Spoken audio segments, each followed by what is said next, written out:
আব্বে শালা, তুই পারিস না? তুই হিজড়া নাকি রে? তুই কোথাও যেতে পারবি না। 7 দিন তোকে খাবো, নিজের ইচ্ছা মতো খেলবো, তারপর তোকে এখান থেকে যেতে দেব, তার আগে না। প্রতিদিন ভালোবাসার নতুন নতুন গল্প পেতে চ্যানেলটি সাবস্ক্রাইব করে পাশে থাকা বেল বাটনে ক্লিক করুন।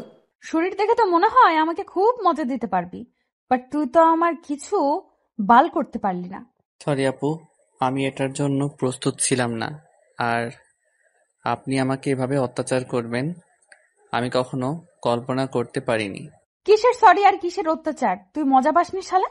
আমি তোকে নিয়ে এসেছি আমাকে মজা দেওয়ার জন্য, কিন্তু মজা দিতে পারলি না, নিজে মজা নিলি।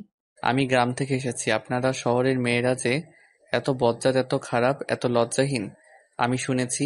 আজকে আমি এর প্রমাণ পেলাম। আমাকে যেতে দেন, আমাকে আর অত্যাচার করবেন না। তোকে এখন আমি যেতে দিব এটা ভাবলি কি করে? তোকে 7 দিন খাবো, তারপর এখান থেকে যেতে দেব, বুঝছিস? তার আগে তো নাই। দেখেন আপু, আপনি আমার সাথে এরকমটা করবেন না। আমি আপনার হাত জোর করে বলেছি আমাকে যেতে দেন এখান থেকে, আমার প্রচুর ভয় করতেছে। তুই হিজড়া নাকি? তুই একটা ছেলে, আমি একটা মেয়ে। কোথায় আমার ভয় পাওয়ার কথা? সেখানে আমি তোকে খাচ্ছি, আর তুই আমাকে স্পর্শ ঠিক মতো করতে পারতেছিস না। এটা কোনো কথা? তুই হিজড়া নাকি রে? দেখেন, আমি গ্রাম থেকে এসেছি, আমার বাবা অনেক আশা করে আমাকে শহরে পাঠিয়েছে। আমি ভালোভাবে লেখাপড়া শেষ করে ভালো একটা জব করব, তাদের মুখে হাসি ফুটাবো। আপনি আমাকে প্লিজ যেতে দেন। তুই কোথাও যেতে পারবি না। 7 দিন তোকে খাবো, নিজের ইচ্ছা মতো খেলবো, তারপর তোকে এখান থেকে যেতে দেব, তার আগে না। এই সুমাইয়া, গেট বন্ধ করে দে আর তালা লাগিয়ে দে। এই ছেলে যেন কোনোভাবেই বাইরে যেতে না পারে, কারণ আজকে আমি ভালো মতো মজা নিতে পারিনি, মাথা গরম আছে। আর একটা কথা খুব ভালোভাবে মাথায় ঢুকিয়ে দে, এই ছেলে যদি কোনোভাবে পালিয়ে যায় এখান থেকে, তাহলে তোদের অবস্থা খুব খারাপ আছে, একটাও বাঁচতে পারবি না। আমি এখন ক্যাম্পাসে যাচ্ছি, ক্যাম্পাস থেকে ফিরে এসে যেন দেখি ছেলে আছে, আর আমি যেন আমার মনের খোরাক মেটাতে পারি। কি রে নীতি, এরকম অত্যাচার করে ব্যবহার করছিস? ব্যাপার কি, মজা হয়নি নাকি? আর বলিস না, গ্রামের গাইয়া খ্যাত কোথাকার, আজকে প্রথম নাকি এইসব, তাই একটু তাড়াতাড়ি সবকিছু শেষ করে ফেলছে। আমার তো মাথা প্রচুর গরম। তাহলে ট্যাবলেট নিয়ে আসতে, তাইলে তো অনেকক্ষণ করতে পারতি। এখন মাথা গরম করে লাভ হবে কোনো বল? আরে শালাকে দেখে মনে হয় যে অনেকটা ভালোভাবে খেলতে পারবে, বাট আমি কি জানতাম এরকম হবে? আমি বুঝতে পারতেছি, বাট তুমিও তো নতুন। তাহলে তোর এত হইলো, ওই ছেলের হইলো না? ব্যাপারটা কি? আর তুই তো বাজি ধরে এসব করতেছিস, তাহলে কি দরকার? তুই চুপ থাকতো। বাজি ধরে করি আর যেটাই করি, বাট অনেক মজা পাইছি। আর আমি এই মজা কখনো ভুলতে চাই না, প্রতিদিন নিতে চাই। তুই চুপ থাক। দেখ, ভালো কথা বলে দুই একজনের সাথে এটা ওইটা কর, ঠিক আছে, কিন্তু এটা পার্মানেন্টলি দেওয়া বাদ দে, তাহলে জীবনটা শেষ হয়ে যাবে, বুঝলি? অনেক জ্ঞান দিয়ে ফেলেছিস, এখন চল আমরা ক্যাম্পাসে যাই, গিয়ে দেখি সেখানে মুরগি পাই কিনা, নিয়ে আসবো এখন। এই মডার্ন যুগে যদি আমি একজন মেয়ে হয়ে পেছনে পড়ে থাকি তাহলে কেমনে হয়? ছেলেরা যদি এক নারীতে আসক্ত না হতে পারে, তাহলে আমি মেয়ে হয়ে কেন এক এক পুরুষে আসক্ত হতে যাব? কোন দুঃখে! আমার তো পুরুষের অভাব পড়বে না, শুধু একটু চোখ মারলে পুরুষের লাইন লেগে যাবে। অনেক প্রেম করেছি, অনেক ছ্যাঁকাখুর দেখেছি, এটা দেখেছি ওইটা দেখেছি, কিছুই নেই জীবনে। জীবনটা উপভোগ করতে হবে। এভাবে গোমরা মুখ হয়ে প্রেম করে ছ্যাঁকা খেয়ে থাকার চেয়ে এইভাবে লাইফটাকে এনজয় করি। ক্যাম্পাসে এসে দেখি সবাই অনেক আনন্দ করতেছে। ফ্রেন্ডদের সাথে আড্ডা দেওয়ার পর ক্লাস না করে চলে আসলাম। আমার খুব খারাপ লাগতেছে, ভালো লাগতেছে না, ভেতরটা ছটফট করছে। তাই ফার্মেসিতে গিয়ে ওষুধের কথা বলতেই ফার্মেসিওয়ালা আমার দিকে হা করে তাকিয়ে রইল। একটা ধমক দিতেই ওষুধ বের করে দিল। টাকাটা দিয়ে ওষুধটা নিয়ে চলে আসলাম। কিচ্ছু ভালো লাগছে না, তাই ভাবলাম যে আর একটু মজা করা যাক। গিয়ে বাসায় এসে দেখি সবাই যে যার যার ব্যস্ত। আমি রুমে আসলাম, এরপর একজনকে কিছু ফলমূল নিয়ে আসতে বললাম। সে নিয়ে আসলো, রুমে ফলগুলো রেখে বাইরে চলে গেল। কিরে শালা, এইভাবে চুপচাপ মেরে শুয়ে আছিস কেন মেয়ে মানুষের মতো? ছেলেটা ঘুমিয়েছিল, হয়তো আমার এরকম ধমক শুনে উঠে বসে পড়লো, আর আমার দিকে অবাক দৃষ্টিতে তাকিয়ে রইল। হয়তো ভাবতে পারেনি যে আমি এত তাড়াতাড়ি ফিরে আসব। কি দেখতেছিল আমাকে? আমি জ্যান্ত মানুষ এখানে বসে আছি, ভূত না। যা, অবাক হবি তুই। আপু, আমি আপনার পায়ে পড়ি, আমাকে এখান থেকে যেতে দেন। আমি গ্রাম থেকে এসেছি আপু, প্লিজ আমাকে মাফ করেন, আমাকে যেতে দেন। যেতে চাইলে কি যাওয়া যায়? আর আমি তোকে কি বলেছি 7 দিন থাকতে হবে? তারপর তো এখান থেকে যাবে, তার আগে না। আপু, আমি আপনাকে একটা কথা বলি, প্লিজ আমাকে এখান থেকে যেতে দেন আপু, আমার খুব ভয় করতেছে। আপু প্লিজ, আমার বাবা মা গরিব মানুষ। জ্ঞান দিতে আসবি না, বুঝছস? এগুলো খেয়ে নিয়ে আর তোর জন্য ওষুধ নিয়ে এসেছি, তাড়াতাড়ি এগুলো শেষ করে ওষুধ খাবি। আমি তো একদম ঠিক আছি আপু, আমাকে ওষুধ খেতে হবে না, আমার তোর শরীর ঠিক আছে, আমাকে শুধু যেতে দিলেই হবে। তুই আর একবার যদি এখান থেকে চলে যাওয়ার কথা বলেছিস, তাহলে তোর আজকে এখন এই মুহূর্তে তোর জীবনের শেষ সময় হতে চলেছে। এখন তাহলে আমি তোকে খুন করে ফেলবো। আমার ধমক শুনে ছেলেটা বেশ অবাক হয়ে গেল। শহরের ছেলে হলে একটু হলেও সাহস দেখাতে পারতো, ছেলেটা গ্রামের, তাই তাকে ভয় দেখাতে খুব ভালোই লাগতেছে আমার। আর ছেলেটার আকুতি মিনতি দেখে অনেক মজা পাচ্ছি, অনেক এনজয় করতেছি। ছেলেটা কিভাবে কাপুরুষের মতো আমাকে হাত জোর করছে, আমার হাত ধরতেছে, পায়ে পড়তেছে, মজা পাচ্ছি আমি, প্রচুর ভয় দেখাতে পারছি। আর চুপচাপ একটা আপেল নিয়ে খেতে লাগলো, আমিও একটা খেতে লাগলাম। আমাকে একটু ওষুধ খাইতে হবে, আজ প্রচুর এনজয় করব।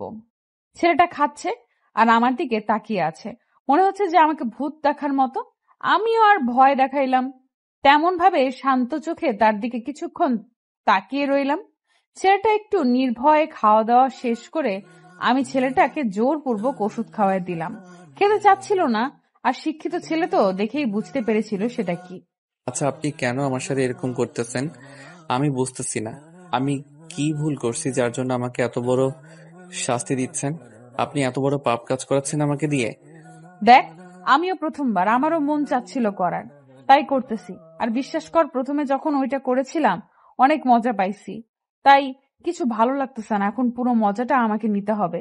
তাই আমি 5 ওয়াক্ত নামাজ পড়ি, আমার দ্বারা অন্তত এসব বাজে কাজ করাবেন না প্লিজ। আমাকে এখান থেকে চলে যেতে দেন। না, আর শহরে তো ছেলের অভাব নেই, তাদের থেকে একজনকে নিয়ে আসেন, ছেলেটাও মজা পাবে, আপনিও মজা পাবেন। প্লিজ আমাকে এই পাপ কাজ করাবেন না আর। তোকে যে আমার ভালো লেগে গেছে, এমন কিছু করার নেই। এই 7 দিন আমার সাথে থাকতে হবে, আর আমি এই 7 দিন তোর সাথেই থাকবো, তোর সাথে সব কিছু করবো, তো যা যা করতে পারিস। আপনার কখনোই ভালো হবে না, আমি বলে দিচ্ছি। আপনি কখনোই জীবনে সুখে থাকতে পারবেন না, কারণ আপনার স্বামীর হক আপনি বিয়ের আগে নষ্ট করে ফেলতেছেন। বিয়ে করে কি হবে? যখন ইচ্ছা করবে একটা ছেলেকে নিয়ে আসবো, আমি বিয়ে করব। আমাকে দেখে তোর কি মনে হয় আমি বিয়ে করব? না, যা ইচ্ছা তাই করেন, আমাকে এখান থেকে যেতে দেন প্লিজ। আমার অনেক কষ্ট হচ্ছে নিজেকে কন্ট্রোল করতে। তোকে কন্ট্রোল করতে কে বলেছে? আমি আছি না, চল এবার কাজ শুরু করা যাক। আমি বুঝতে পারতেছি, আর আমিও নিজেকে আর কন্ট্রোল করতে চাই না। ছেলেটাকে একটা দিয়ে নিজের মাঝে নিয়ে নিলাম, আরো ঠোঁটে আমার ঠোঁট দুটো ডুবিয়ে দিলাম। ছেলেটা ইচ্ছার বিরুদ্ধে আমার কাছে আসতে বাধ্য, কারণ তাকে আমি ওষুধ খাইয়ে দিয়েছি, আর ওষুধ খাওয়ার পর উত্তেজনাটা দ্বিগুণ বেড়ে যায়। তাই ছেলেটা বাধ্য হয়ে আমার কাজে সাড়াই দিচ্ছে, আর আমিও অনেক সুন্দরভাবে মজা নিচ্ছি। ছেলেটার একটা হাত আমার পেটের উপর রেখে আমি তার হাত ধরে আমার নাভির উপরে রেখে স্লাইড করে দিচ্ছি।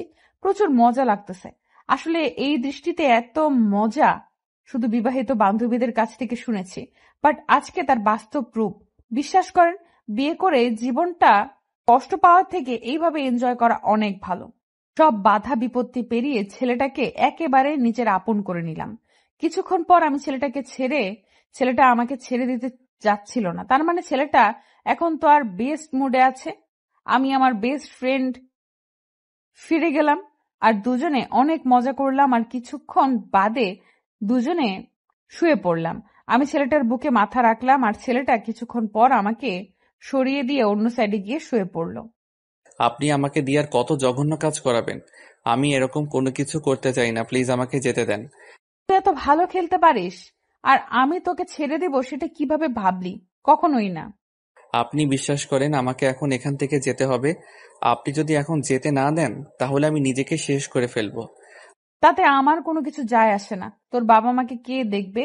শুধু সেটা একবার ভেবে দেখো তো। টাকা দরকার, আমি তোকে টাকা দেব। আপনি কেন বুঝতে পারতেছেন না? কেন আমার সাথে এরকম করতেছেন? আমি 5 ওয়াক্ত নামাজ পড়ে এসব কাজ করতে পারবো না আমি।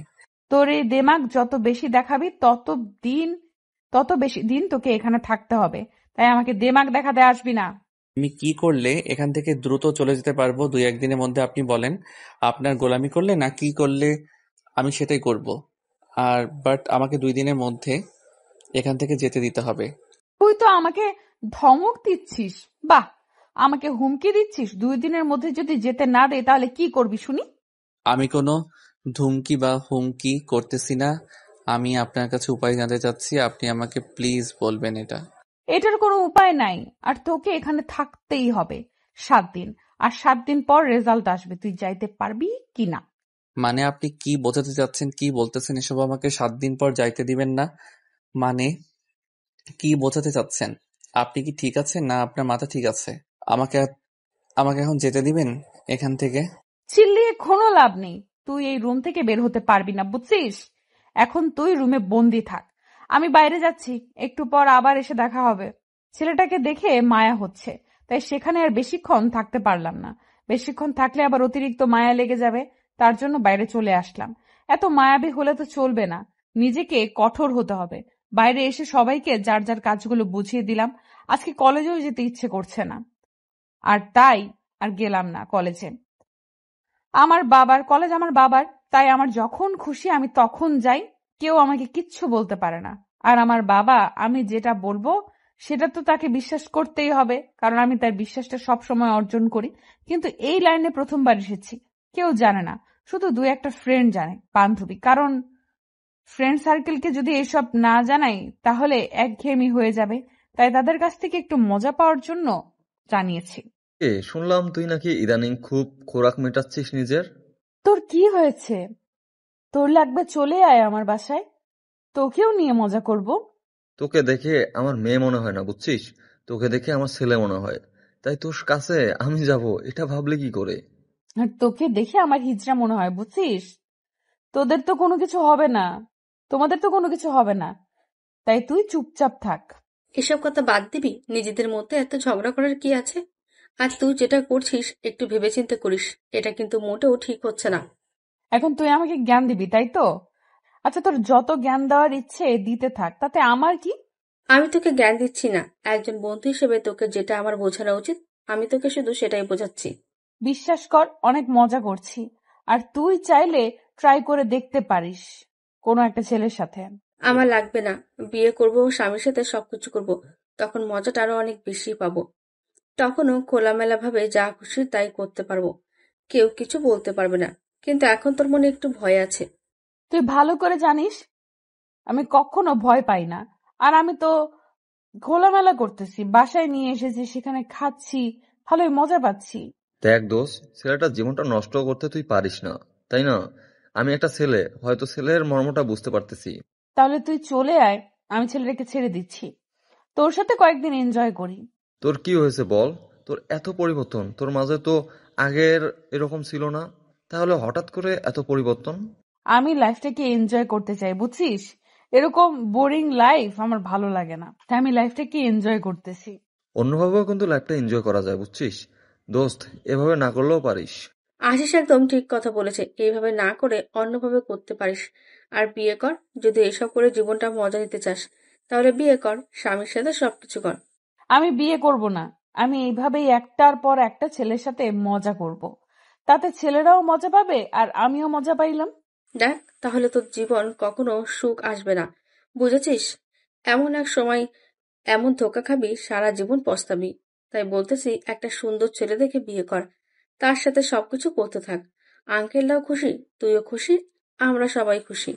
তোদের এইসব কথা না আমার একদম শুনতে ভালো লাগতেছে না। আমি এখন বাসায় যাচ্ছি, তোরা থাক। কথাটা বলে সেখান থেকে চলে আসলাম। ভালো লাগতেছে না ফ্রেন্ডদের সাথে আড্ডা দিতে।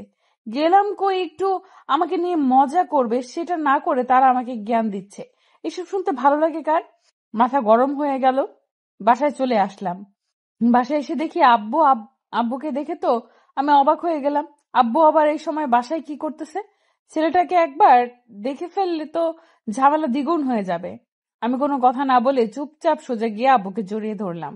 তার খোঁজ খবর নিলাম, দেখলাম সে হাসি খুশি, সবকিছু আগের মতোই কথা বলতেছে। তার মানে এখনো আব্বু বুঝতে পারেনি। আমি তাড়াতাড়ি উপরে আসলাম। উপরে এসে দেখি ছেলেটা রুমের ভেতরে নাই। আমার তো এখন ভয় লাগা শুরু হয়ে গিয়েছে। আব্বু কি এ বিষয়ে কোনো কিছু শুনতে পেরেছে, তাই বাসায় এসেছে? নাকি সুমাইয়া আব্বুকে কিছু বলে দিয়েছে? মাথা কাজ করতেছে না, কি করব না করব। ছেলেটা গেল কোথায়? আঙ্কেল, আমার কাজগুলো শেষ হয়ে গিয়েছে, এখন কি আমি একটু যাইতে পারি? আরে বাবা, কি বলো? নাস্তা করব, তারপর রুমের ভেতরে যাও। তোমাকে দেখে মনে হচ্ছে কতক্ষণ থেকে কিছু খাও না, চোখ মুখ শুকিয়ে গিয়েছে। আমি ঠিক আছে, একটু আগে খাইলাম, এখন খাইতে ইচ্ছা করতেছে না, আমি একটু রুমে গিয়ে বিশ্রাম করি। আচ্ছা, তাহলে রুমে যাও। তোমার বউ রুমে পৌঁছে গিয়েছে অলরেডি, তোমাকে দেখতে না পেয়ে টেনশন করবে। রুমে গিয়ে দেখো কি করে। তেমন কোনো কিছু করবে না, হয়তো বিশ্রাম করতেছে। বাইরে থেকে আসলো, একটু ফ্রেশ হোক, আমি একটু পরেই যাই। তুমি আমার মাকে চেনো না, তাড়াতাড়ি রুমের ভিতরে যাও, না হলে আবার চিল্লাচিল্লি শুরু করবে। আঙ্কেল, কি যে বলেন না, আমার সাথে কখনো খারাপ ব্যবহার করে না, আমি যেটা বলি সেটাই শুনে চলে। তাহলে তো ভালো হয়েছে, আমার মেয়েটা একটু সুবুদ্ধি হয়েছে। যাই হোক, তোমার মতো একটা ছেলেকে বিয়ে করেছে, আমি এটা শুনে অনেক খুশি হলাম, কারণ তুমি অনেক বোঝো। আরে আঙ্কেল, লজ্জা দিচ্ছেন কেন? যাই দেখি আপনার মেয়ে কি করে, তারপর আপনার সাথে এসে জমিয়ে আড্ডা দেব। কথাটা বলে রুমে আসলাম। আসলে আমি এখানে একটা মাস্টার মাইন্ড গেম খেলে ফেলেছি।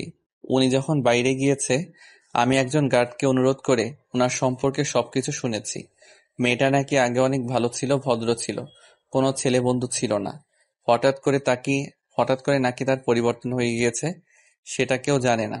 আর ওনার বাবা থাকে দেশের বাইরে। তারপর আমি ম্যাডাম সাহেবার বাবার নাম্বার ম্যানেজ করে তাকে ফোন দিয়ে সবকিছু খুলে বলেছিলাম। আর উনি সাথে সাথেই বাসায় চলে এসেছে। নিজের ফ্লাইট আছে, সবকিছু নিজস্ব, অনেক বড়লোক মিলিয়নিয়ার। আর বাসায় আসার পর আমার সাথে অনেক কথা বলছে। আর ওনার কথা শুনে মনে হলো যে ওনার একটু সমস্যা আছে। রুমের ভিতর প্রবেশ করে দেখি মেয়েটা বিছানার উপর শুয়ে আছে। এসে ড্রেস অবধি পরিবর্তন করেনি, যেমন অবস্থায় বাইরে থেকে এসেছে সে অবস্থায় বিছানায় শুয়ে আছে। আর আমাকে দেখে চোখ বড় বড় করে তাকিয়ে রইল, আর অবাক দৃষ্টিতে এক নজরে আমার দিকে তাকিয়ে আছে। আর উঠে দাঁড়িয়ে পড়লো আমাকে দেখে, তারপর আমার কাছে এসে আমাকে ঠাস করে একটা থাপ্পড় মারলো। আমি কিছু না বলে চুপচাপ বিছানায় শুয়ে পড়লাম। আমার এরকম ব্যবহার দেখে উনি অবাকের উপর অবাক হচ্ছে, তাতে আমার কি? আমি চুপচাপ বিছানায় শুয়ে কাঁথা গায়ে দিলাম। কি হলো? কিছু করতেছেন না যে? অনেকক্ষণ তো হলো। রুমের ভেতর আসলাম, শুরু করেন। ছোট লোকের বাচ্চা, তুই কোথায় গেছিস? আর তোকে আমি রুমের ভেতর থাকতে বলেছি, রুমের বাইরে যেতে বলেছি তোকে আমি? আসলে ম্যাডাম, গোসল করে একটু বাইরে গিয়েছিলাম। কুত্তার বাচ্চা, আমি তোকে বলেছিলাম যে তুই রুমের বাইরে বের হবি না, তার মানে তুই রুমের ভেতরে থাকবি। রুমের বাইরে যাওয়ার নিষেধ ছিল তো, তাই না? দেখেন ম্যাডাম, আমাকে অন্তত কোনো পশু পাখির বাচ্চা বলে তুলনা করবেন না। আমি একজন মানুষের বাচ্চা, মানুষের মতো গালি দেন। তোর সাহস বেড়ে গিয়েছে, তুই মুখের উপর তর্ক করছিস, তাই না? কুত্তার বাচ্চা, তুই যদি আর একটা তর্ক করেছিস আমার সাথে না। আপনার বাবা কিন্তু বাসায় আছে, তাই আমি চাচ্ছি না এখানে চিল্লাচিল্লি করতে। আপনার বাবা শুনলে আপনার কিছু থাকবে না। তার মানে তুই আমার বাবার সাথে কথা বলেছিস আর এইসব কিছু বলেছিস নাকি, কুত্তার বাচ্চা? দেখেন, আপনি আবার রেগে যাচ্ছেন, এটা কিন্তু মোটেও ঠিক না। আপনার স্বাস্থ্যের জন্য ক্ষতি। আপনি প্লিজ নিজেকে শান্ত করুন, কন্ট্রোল করুন, আর ফ্রেশ হয়ে এসে বসেন, সবকিছু বলতেছি। তোকে আমি খেয়ে ফেলবো, এক্ষুনি বল কি কথা হয়েছে আমার বাবার সাথে তোর? আর তুই আমার বাবার সাথে কথা বলার স্পর্ধা দেখিয়েছিস কি হিসাবে? তোকে আমি খুন করে ফেলবো। আপনার ভালোর জন্য আমি ওনার সাথে কথা বলেছি। এখন যদি আপনি আপনার ভালোটা বুঝতে না পারেন, তাহলে তো আমার কোনো কিছু যায় আসে না। আমি এখান থেকে চলে যাচ্ছি। এখন কিন্তু আমি চাইলে চলে যেতে পারবো। আপনি আমার কোনো কিছু করতে পারবেন না। ভেবে দেখেন। এখন বল কি করতে হবে, আর তুই আমার বাবার সাথে কি কথা বলেছিস? তেমন কিছু না, শুধু বলেছি আপনি আমাকে জোর করে বিয়ে করে নিয়ে এসেছেন আর আমার সাথে সবকিছু করেছেন। আপনার নাকি বাচ্চা লাগবে, তাই আমাকে জোর করে বিয়ে করেছেন। কুত্তার বাচ্চা, তোকে আমি এসব বলতে বলেছি? আমি তোকে বিয়ে করেছি, তাই না? বড়লোক হওয়ার ধান্দা তো ভালোই পাইছিস। তুই এখনই আমার বাসা থেকে চলে যাবি। আমি তো এটা শোনার জন্যই অপেক্ষা করতেছিলাম যে কখন আপনি আমাকে এখান থেকে চলে যেতে বলেন, আর আমি এখান থেকে চলে যাই। আপনি ভালো থাকবেন। Tata, bye bye. কুত্তার বাচ্চা, আমার স্বামী হওয়ার খুব শখ, তাই না? দাঁড়া, তোকে আমি এক্ষুনি বিয়ে করতেছি, খুব শখ। তোর শখ আমি মেটাচ্ছি, ওয়েট কর, তারপর দেখ তোর কি হয়, তোর সাথে কি হয়। আমি আপনার বাবাকে শুধু বলেছি আমাদের মাঝে বিয়ে হয়েছে আর কয়েকদিন পর আপনি আমাকে ডিভোর্স দেবেন, এটাই। তাছাড়া আমি আপনার বাবার সাথে আর কোনো কথা বলিনি। আপনি আমাকে প্লিজ এখান থেকে যেতে দেন, না হলে আমি সিন ক্রিয়েট করতে বাধ্য হব। তুই হয়তো জানিস না, আমি আমার বাবার কাছে যেটা চাই তিনি সেটা আমাকে যে কোনো মূল্যে এনে দেয়। যদি কাউকে খুন করা লাগে সেটাও করে ফেলায়, বুঝছিস? তাতে আমার কি হয়েছে, এখন আমি এখান থেকে চলে যাব। সব থেকে বড় কথা, কারণ আপনাদের মতো বড়লোক মানুষের কাছে আমাদের কোনো গরিব মানুষের মূল্য নেই। তোকে বলেছিলাম না আমি তোকে 3 দিন ব্যবহার করব, তারপর তোকে টাকা দেব। তুই এখান থেকে চলে যাবি চুপচাপ, এর আগে একটাও কথা বলবি না। আপনি টাকা দিয়ে অন্য ছেলেদের কিনে নিয়ে আসেন, আমাকে না। আমি এখন এখান থেকে চলে যাব। রক্তিমকে মিতু আর কোনো কথা বলতে দিল না। রক্তিমকে এক ধাক্কা দিয়ে বিছানার উপর শুইয়ে দিল। মিতু তার উপর শুয়ে পড়ল এবং রক্তিমের ঠোঁটে ঠোঁট দুটো মিতু নিজের ঠোঁটের আয়ত্তে নিয়ে এলো এবং বসিয়ে দিল। রক্তিম শুধু শব্দ করতেছে আর নড়াচড়া করতেছে ব্যথার কারণে, কিন্তু মুখ খুলে কোনো কিছু বলতে পারতেছে না। মিতু তারপর নিজের ঠোঁট দুটো সরিয়ে রক্তিমের গলায় বসিয়ে দিল। রক্তিম ছেলে মানুষ, তার কারণে লজ্জা চিলিয়ে উঠতে পারল না, কারণ বাইরের সবাই জানে তাদের বিয়ে হয়ে গিয়েছে। রক্তিম অসহায়ের মতো সব অত্যাচার সহ্য করতে লাগলো। কোথায় সে ছোটবেলা থেকে শুনে এসেছে একজন ছেলে একটা মেয়েকে অত্যাচার করে, তাকে নানা ধরনের নির্যাতন করে, কিন্তু আজকে সে তার উল্টো প্রতিবেদন দেখতেছে, তাও আবার তার সাথেই হচ্ছে এটা।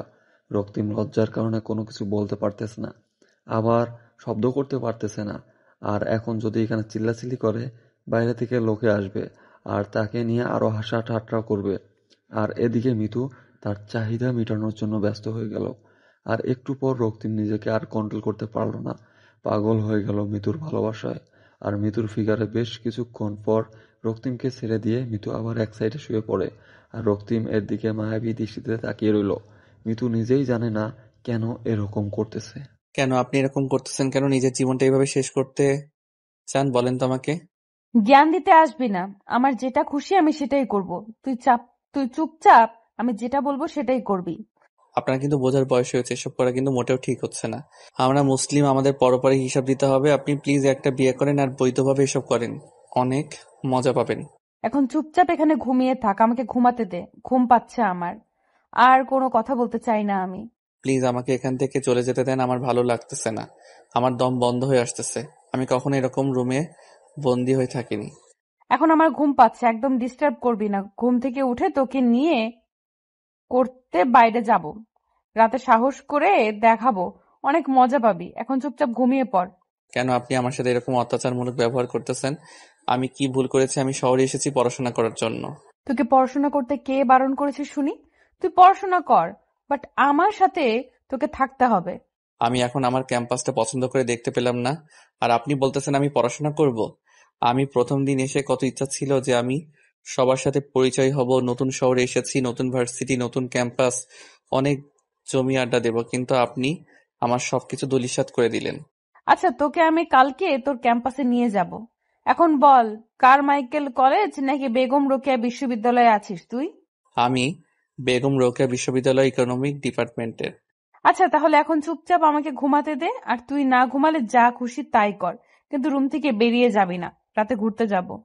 আমার ভালো লাগতেছে না কিছু, আমাকে এখান থেকে যেতে দিচ্ছেন না। কিসের জন্য আমি এবার কিন্তু কান্না করব? তোর যা ইচ্ছা তুই তাই করতে পারিস, আমি তোকে কিছু বলতেছি না, তোর ইচ্ছা, কিন্তু রুম থেকে বেরিয়ে যাবি না।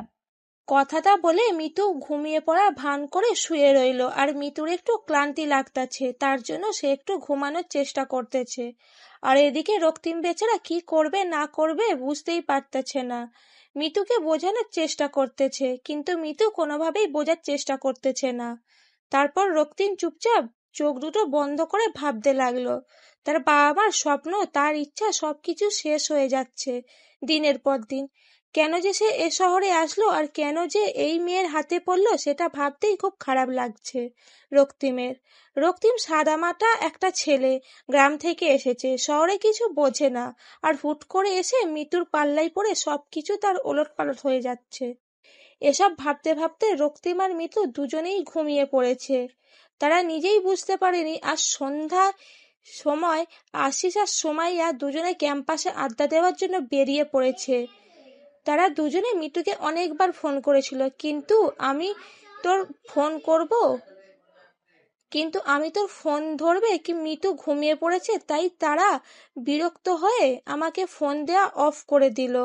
সুমাইয়া এবং আশিস দুজনে ক্যাম্পাসে হাঁটাহাঁটি করে আড্ডা দিচ্ছে। আজকে তাদের অনেক খারাপ লাগছে, কারণ এখানে যদি মিতু থাকতো তাহলে তাদের সাথে কত মজা হতো, কিন্তু মিতুকে ছাড়া তারা দুজন যেন প্রাণহীন একটা মানবের মতো। তোর কি মনে হয় মিতু যে কাজটা করতেছে ওই ছেলের সাথে, সেটা কি মোটেও ঠিক করতেছে? দেখ, আমিও তো কত করে বোঝানোর চেষ্টা করলাম, কিন্তু আমার কথা সে কানে নিল না। আমার মাথায় কোনো কিছু আসতেছে না যে এটার কিছু একটা করা উচিত, না হলে এভাবে চলতে থাকলে তো মিতু একসময় নষ্ট হয়ে যাবে। কিন্তু আমাদের একটা ভালো ফ্রেন্ড। তোর সাথে তো পরিচয় হয়েছে 3-4 বছর হলো, কিন্তু আমি ছোট থেকেই ওর সাথে বড় হয়ে গেছি, একেবারে একসাথে বড় হয়েছি, আমি তো বুঝতে পারছি। যখন তোকে এই কথাগুলো বলেছিল তখন তুই ওকে যদি মানা করতি বা কোনো কিছুর ভয় দেখাইতি, তাহলে হয়তো আজকে এরকম হতো না। তাতে মনে হয় কাজ হইতো। তুই যেভাবে বলতেছিস কোনো কাজ হইতো না, বুঝেছিস? এখন চুপচাপ থাকতো, মাথা ব্যথা করছে, এসব নিয়ে আর টেনশন করতে ইচ্ছা করছে না আমার। আচ্ছা চল ওইদিকে গিয়ে কোনো কিছু খেয়ে তারপর বাসায় চলে যাব। আমারও ভালো লাগতেছে না, ঘুম পাচ্ছে প্রচুর আমার। আচ্ছা, আর তোর সাথে আমার কিছু পার্সোনাল কথা আছে, বলবো বলবো করে কখনোই বলা হয়নি। তাহলে এখন বল, সমস্যা কি? এখন তো আমরা দুজনে এখানেই আছি, আর কেউ তো নেই। আর মিতু থাকলে তো অকট লাগতো, তাহলে বলে দে। আজকে বলবো না, অন্য একদিন বলবো, আজকে ইচ্ছা করছে না, ওই রকম মন মেজাজ ভালো না যে বলবো পরে কোনো একদিন। আরে বল, সমস্যা নেই। আমার অত কিছু ভালো লাগতেছে না, তোর কথা শুনে যদি মন ভালো হয়ে যায় বল, সমস্যা নেই, কেউ তো নেই। বাদ দে এসব কথা, পরে কোনোদিন বলবো, আজ ভালো লাগছে না আমার। চল এখন কিছু খেয়ে তারপর বাসায় চলে যাব। তাহলে কি আর করা, চল তাড়াতাড়ি। আমারও খুব ক্ষুধা লাগছে, আজকের ট্রিটটা দিবি? আমার কাছে কোনো টাকা নেই, আজকে আমি কোনো টাকা নিয়ে বের হইনি, তোর টাকাই খাবো তার জন্য। আচ্ছা চল, আমার কাছে কিছু টাকা আছে, সেটা দিয়ে তোকে খাওয়াবো, সমস্যা নেই। পরে কিন্তু তুই আমাকে খাওয়াবি। সেটা পরে দেখা যাবে, এখন চল তো, বকবক করতে ইচ্ছে করছে না আমার। সুমাইয়া আশিসকে পছন্দ করে আর আশিস সুমাইয়াকে পছন্দ করে, কিন্তু মুখ ফুটে কেউ কাউকে বলবে এই সাহসটা দুজনেই কারোর হয়ে ওঠেনি এখনো পর্যন্ত।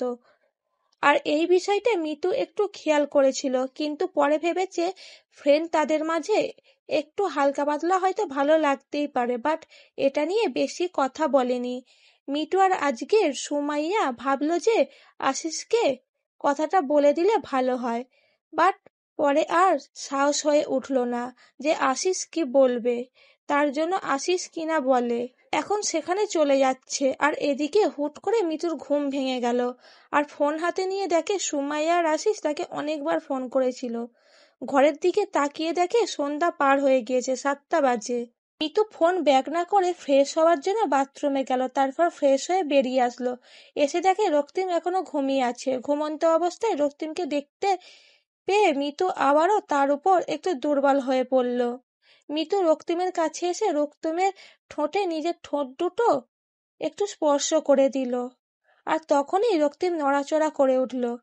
মিতু এখন মিতু এখান থেকে সরে গিয়ে আয়নার সামনে দাঁড়িয়ে পড়ল, আর মৃত্যুকে নতুন রূপ দেখে রক্তে একটু যেন জানি হয়ে গেল, বাট কোনো কিছু না বলে চুপচাপ সেখানেই চুপটি মেরে চোখ বন্ধ করে শুয়ে রইল রক্তিম। ঘুম হয়ে থাকলে এখন উঠে ফ্রেশ হয়ে নেন, আর এখন আমরা বাইরে যাব ঘোরার জন্য। রক্তিমের এরকম কথা শুনে অবাক হয়ে গেল মিতু, তার সাথে ভালো করে কথা বলতেছে এই ভাবতেই রক্তিম কেমন জানি শিউরে উঠল। তারপর রক্তিমের কোনো কথা না বলে চুপচাপ বাথরুমে গিয়ে ফ্রেশ হয়ে রেডি হয়ে নিল। তারপর ভালো লাগতেছে না রুমে থাকতে, আজকে 2 দিন ধরে রুম থেকে বের হয় না, তাই রক্তিমের খুব খারাপ লাগতেছিল। আর মিতু কথাটা বলার সাথে সাথেই রক্তিম ফ্রেশ হয়ে সে রেডি হয়ে নিল। শোন, একটা কথা বলি তোকে, বাইরে নিয়ে যাচ্ছি, এটা ভাবিস না যে তুই ইচ্ছা করলে সেখান থেকে পালিয়ে যেতে পারবি। যদি এরকম ভুল করিস তাহলে তোর জীবন আজকে থাকবে না, কালকেই তোকে মাটির তলে থাকতে হবে। আপনি এসব কি আবোল তাবোল কথা বলতেছেন, আমি কিছু বুঝতেছি না। তোকে বুঝতে হবে না, শুধু একটা কথা মাথায় রাখবি, যদি পালানোর চেষ্টা করিস তাহলে তোর জীবন আজকেই শেষ হয়ে যাবে, কথাটা মাথায় রাখিস। ঠিক আছে ম্যাডাম, কথাটা মাথায় থাকবে। প্লিজ এখন একটু তাড়াতাড়ি চলো না, আমার মাথা প্রচুর ব্যথা করতেছে রুমে থাকতে থাকতে। তোকে দেখতে কিন্তু অনেক সুন্দর লাগতেছে, মানতেই হবে যে কোনো মেয়ে দেখলে তোর প্রেমে পড়ে যাবে। কি যে বলেন না ম্যাডাম, আপনাকে কিন্তু দেখতে অনেক সুন্দর লাগতেছে। কালো শাড়িতে যে কোনো ছেলে দেখলে আপনার প্রেমে হাবুডুবু খাবে। আপনি কেন যে আমার মাঝেই পড়ে আছেন। তোকে আর চাপা মারতে হবে না, বুঝছিস? এখন চুপচাপ বাইরে গিয়ে অপেক্ষা কর, আমি যাচ্ছি। তারপর রক্তিম মিতুর কথার মতো বাইরে গিয়ে অপেক্ষা করলো। আর একটু পরে মিতু রুম থেকে বের হয়ে আসলো। আর মিতুকে দেখে এক মুহূর্তের জন্য থমকে দাঁড়িয়ে গিয়েছিলাম। আসলে আজকে মিতুকে অনেক সুন্দর লাগতেছে কালো শাড়িতে, আর সবকিছু ম্যাচিং করে পরেছে। কালো টিপ, চোখে কালো কাজল দিয়েছে, আর ঠোঁটে হালকা করে লিপস্টিক দিয়েছে, লাল লিপস্টিক, সাথে কালো পাথরের চুড়ি এবং লাল দুটো সংমিশ্রণ করে পরেছে। চুলগুলো ছেড়ে দিয়েছে, এক সাইড করে হালকা একটু মেকআপ করেছে। অসাধারণ লাগতেছে। যে কোনো ছেলে এক দেখাতেই ফিদা হয়ে যাবে এই মেয়েটাকে দেখলে। এভাবে হা করে তাকিয়ে থেকে লাভ কি? মশা ঢুকে যাবে মুখের ভেতর, পেট খারাপ করবে। তাড়াতাড়ি আয়। জি ম্যাডাম, কিন্তু আপনাকে সত্যি সত্যি অসাধারণ লাগতেছে। এইভাবে আমাকে পাম দেওয়া লাগবে না, বুঝছিস? অন্য মেয়েকে পাম দিস, তাহলে মজা লাগবে। অন্য মেয়ের আমাকে পাম দিতে হবে না, এখন চল। আসলে মানুষের সৌন্দর্যের গুণগান করলে উনি নিজেকে কি যেভাবে বুঝতে পারে না। তুই কি কোনোভাবে আমাকে রোস্ট করার চেষ্টা করতেছিস নাকি রে? তোর মতলব কি শুনি? আমার আবার কিসের মতলব থাকলে ম্যাডাম সাহেবা, চলেন। আমার সাথে এরকম ন্যাকামে করার চেষ্টা করবি না, বুঝছিস? তাহলে কিন্তু গাল আর গাল থাকবে না, একদম লাল হয়ে থাকবে সারা জীবনের জন্য।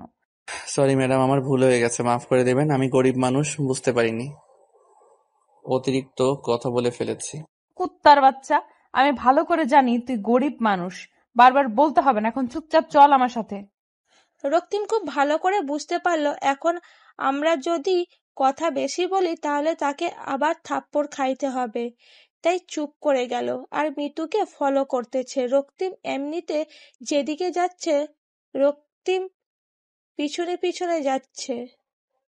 একটু পর মিতু গাড়ি বের করে নিল আর একদিন কোনো কথা না বললে চুপচাপ গাড়িতে গিয়ে বসে পড়ল, কারণ বেশি কথা বললে তাকে এখন মাইর খেতে হবে। তাই চুপ করে গিয়ে গাড়িতে বসে পড়ল। রক্তিম ভেবেছিল হয়তো রিক্সা করে ঘুরবে তারা, কিন্তু এখন সে গাড়িতে করে যাবে এটা ভাবতেই কেমন লাগতেছে।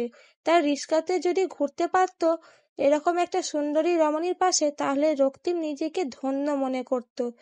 যতই তার সাথে সবকিছু করুক, কিন্তু সেটা রুমের ভিতরে বাইরে এত সুন্দর একটা রমণীর সাথে রিক্সাতে করে ঘোরাও, এটা মুখের কথা না, সেটা কল্পনাতে মনে হয়। কিন্তু আজকে রক্তিমের সাথে সুন্দর একটা পরিবেশ আছে। তার বাস্তব রক্তিম যতবার দেখেছে ততবার ফিদা হয়ে যাচ্ছে। জীবনে তো আর শহর দেখতে পারবে না, আজকে আমার জন্য দেখে নাও।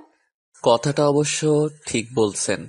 আমারও তো সামর্থ্য নেই যে আমি টাকা খরচ করব এরকম বাজে কাজে।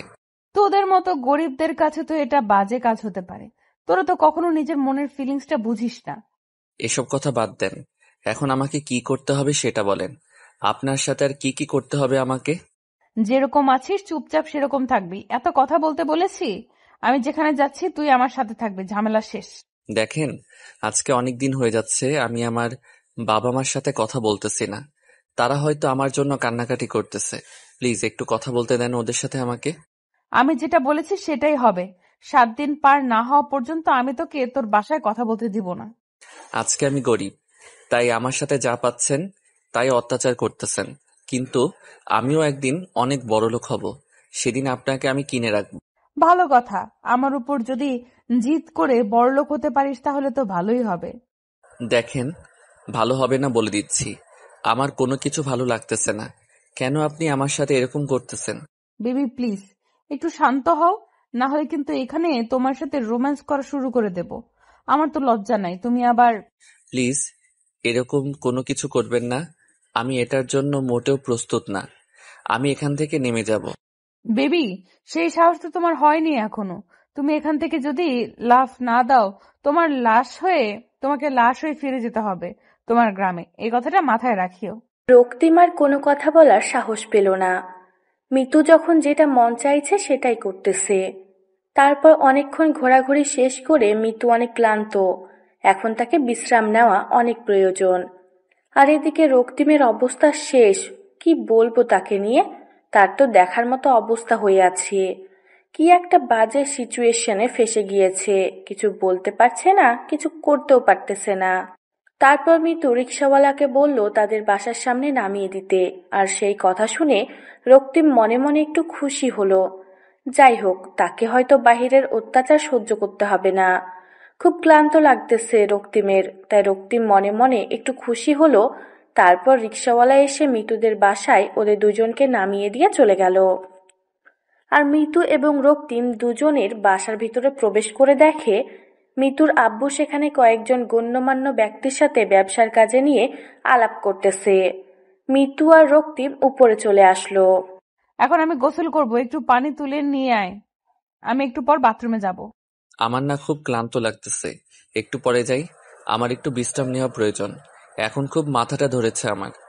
আমি তোর কথা শুনতে চেয়েছি? আমি যেটা বলতেছি তুই এখন সেটা করবি।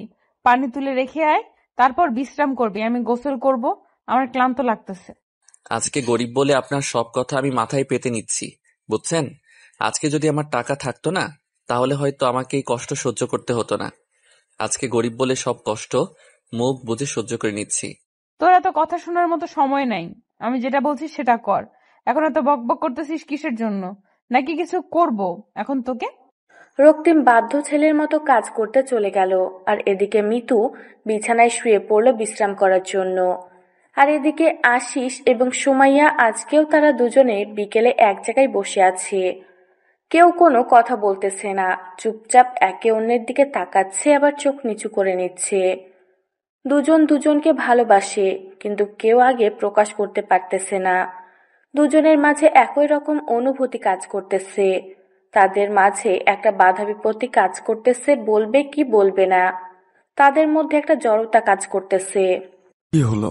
গতকাল ডাকলি আসলাম, চলে গেলাম। আজকেও ডাকলি আসলাম, চলে যাব কি? কিছু বলবি? কিছু হয়েছে তোর সমস্যা? কাউকে পছন্দ করিস নাকি? আসলে একটা কথা কি জানিস, আমি না বলতে পারছি না। দেখ, এটা তুই কি বলতেছিস? কি কথা বলবি? আমাকে বলতে আবার লজ্জা কিসের? বুঝতেছি না তো। আমি তোর বন্ধু, তাই না? সেটাই তো ভয় পাচ্ছি, কি যে হবে না হবে আমি কিছু ভেবে পাচ্ছি না। আর তুই একটু বুঝে নিতে পারিস না? আমি কি বুঝে নেব আর কি না বুঝে নেব বুঝতে পারতেছি না তো। আমি কিছুই বুঝতে পারতেছি না। তুই আমাকে বললে তো আমি বুঝতে পারবো। তোকে কোনো কিছু বুঝতে হবে না। এখন আমি যেটা বলছি সেটা শোনার জন্য অপেক্ষা কর। আমাকে আগে নিজের কাছে বুঝতে দে। আচ্ছা, তাহলে তুই আজকে রাতে ভেবে রাখিস, কালকে এসে আমাকে বলিস, বুঝছিস? আমি এখন যাচ্ছি, আমার একটা কাজ আছে।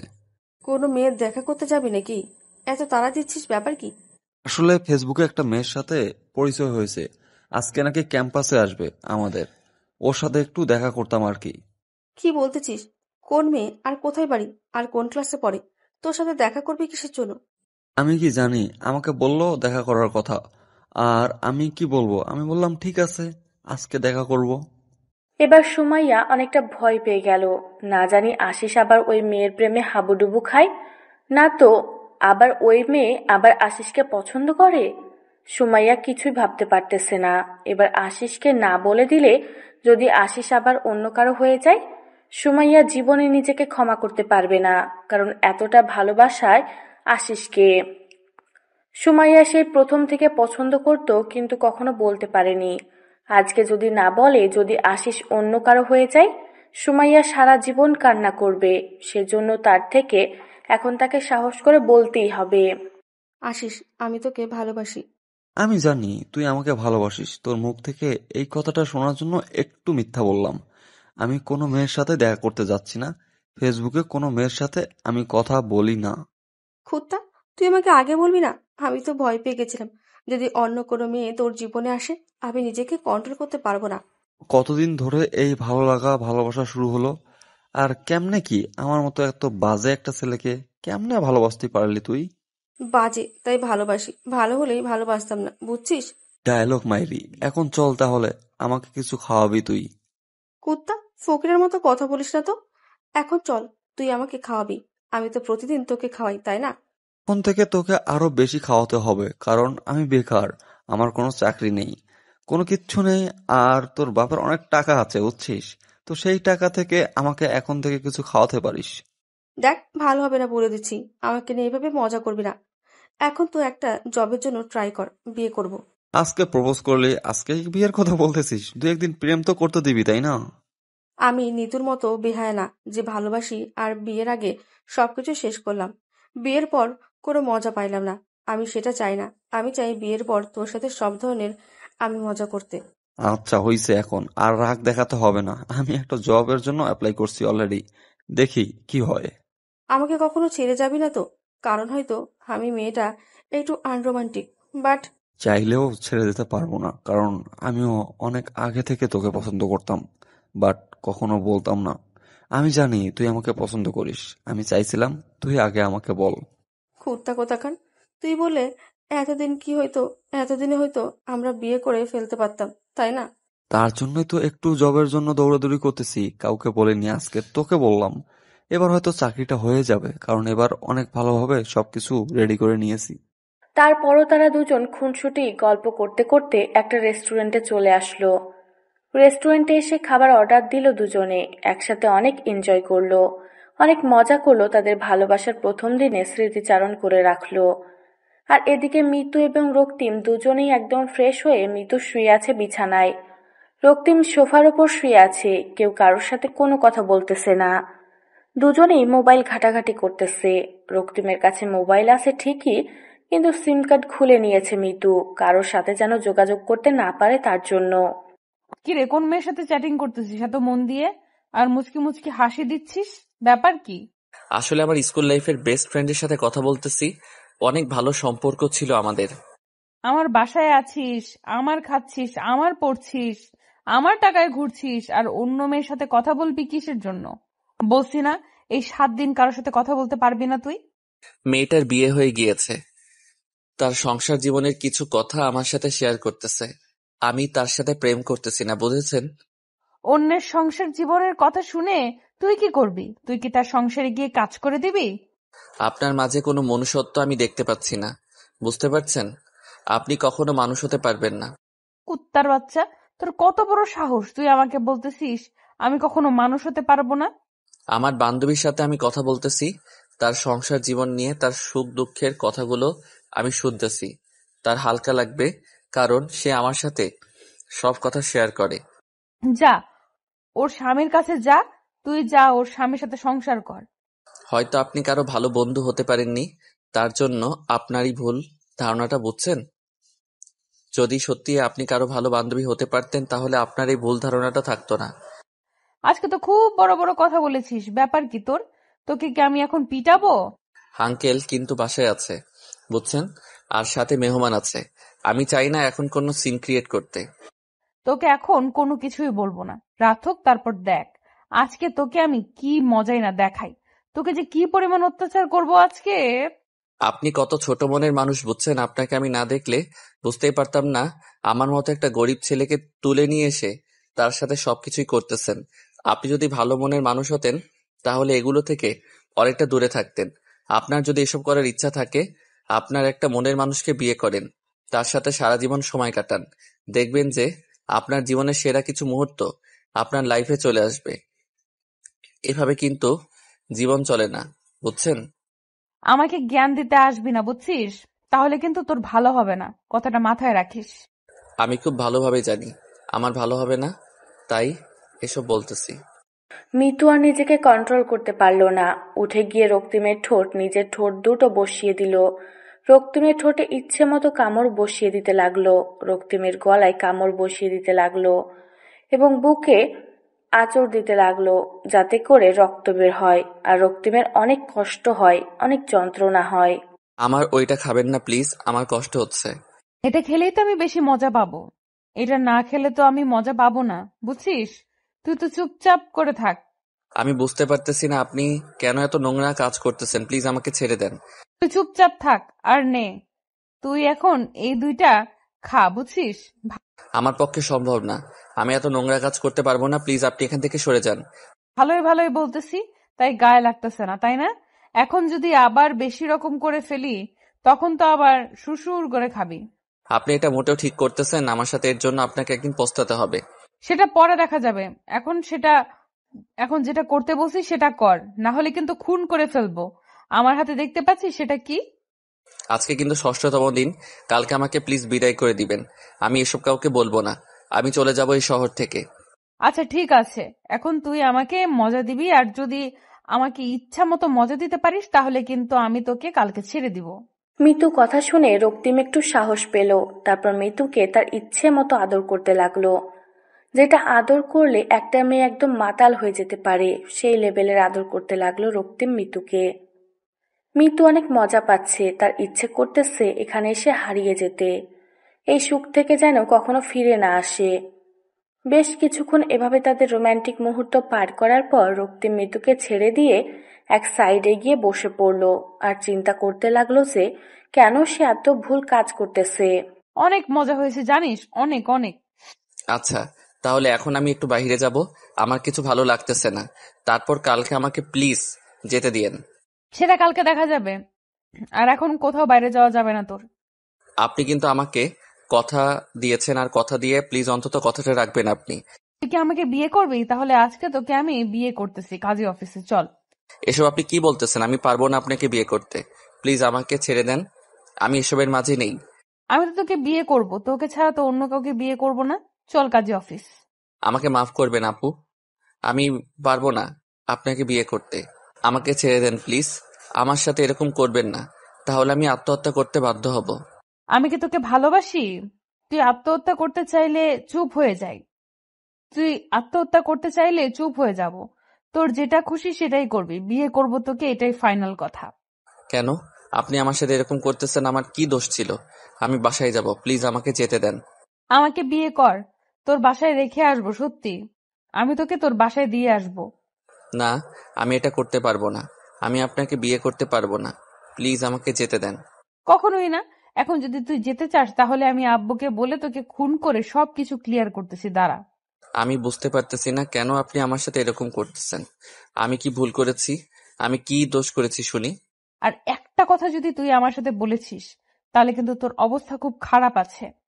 এখন যা, সুন্দরভাবে গোসল করে তারপর ফ্রেশ হয়ে রেডি হ, আমরা বিয়ে করতে যাচ্ছি। না, আমি এটা করতে পারবো না। আমাকে এখানে খুন করে ফেললেও আমি আপনাকে বিয়ে করব না, বিয়ে করব না, বিয়ে করব না। তোকে খুন না করে যদি তোর বাবা মাকে খুন করে তাহলে কি করবি বল? না মানে কি বোঝাতে যাচ্ছেন আপনি আমাকে? আমি তোর পরিবারের খোঁজ খবর নিয়েছি, বুঝছিস? তোর বাসা কোথায়, তুই কোথায় থেকে এসেছিস, সবকিছু আমি জানি। তাই বেশি নাটক না করে এখন যা। রক্তিম এবার নিরুপায়, বড়লোকের মেয়ে খোঁজ খবর নিতে পারে এটাই স্বাভাবিক। এখন যদি তার ভুলের কারণে তার বাবা মার জীবন হারাতে হয় আর তাকে বেঁচে থাকতে হয়, সে কখনোই পারবে না। তার বাবা মাকে ছাড়া বেঁচে থাকতে তাই রক্তিমের ইচ্ছার বিরুদ্ধে গিয়ে গোসল করে ফ্রেশ হয়ে রেডি হতে লাগলো।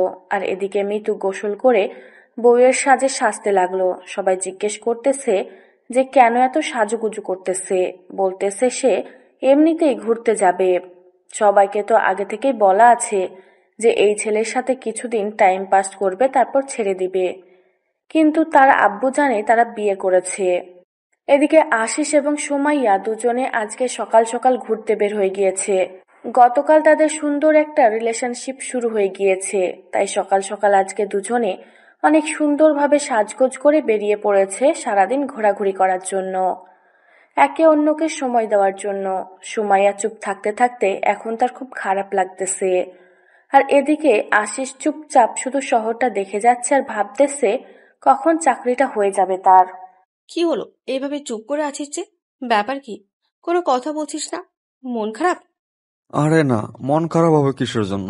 এমনি ভাবতেছি আর কি। সেই ভাবাটা কি নিয়ে বুঝতেছি না তো।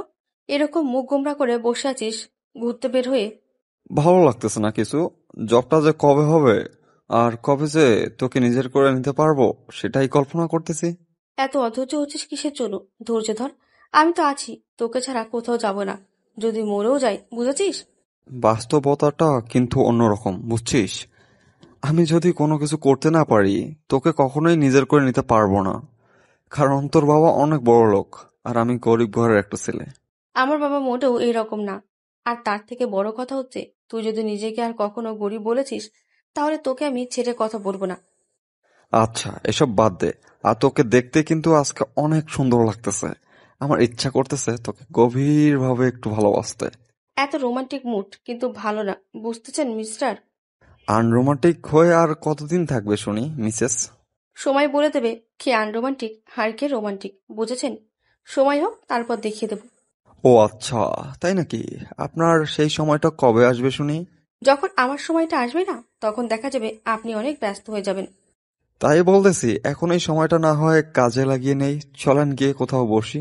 অনেক ফাজলামি হয়েছে, এখন নামো, রেস্টুরেন্টে কিছু খাওয়া দাওয়া করি, ক্ষুধা লাগছে। আর এরকম আনরোমান্টিক মুডে থাকা বাদ দিয়ে একটু নর্মাল হও, বুঝেছো? পাশে যদি এরকম একটা সুন্দরী রমণী থাকে, তাহলে কি নর্মাল হয়ে থাকা যায়? এরকম কাব্যিক কথা বাদ দেন, বাস্তবতায় ফিরে আসেন, বুঝছেন? এখন এখানে অনেক মানুষজন আছে। আচ্ছা, আমার পোড়া কপাল, কি আর করার তাহলে? আর কি করব, চুপ করে থাকি। সুমাইয়া মুচকি হাসি দিয়ে রিকশা থেকে নেমে পড়ল। আর এদিকে আশিস সে রিকশা থেকে নেমে সুমাইয়ার হাতে হাত রেখে দুজনে রেস্টুরেন্টের ভিতরে চলে গেল। গিয়ে বসলো আর ওয়েটারকে অর্ডার দিল। দেওয়ার পর তারা দুজনে বসে খুনসুটি করতেছে।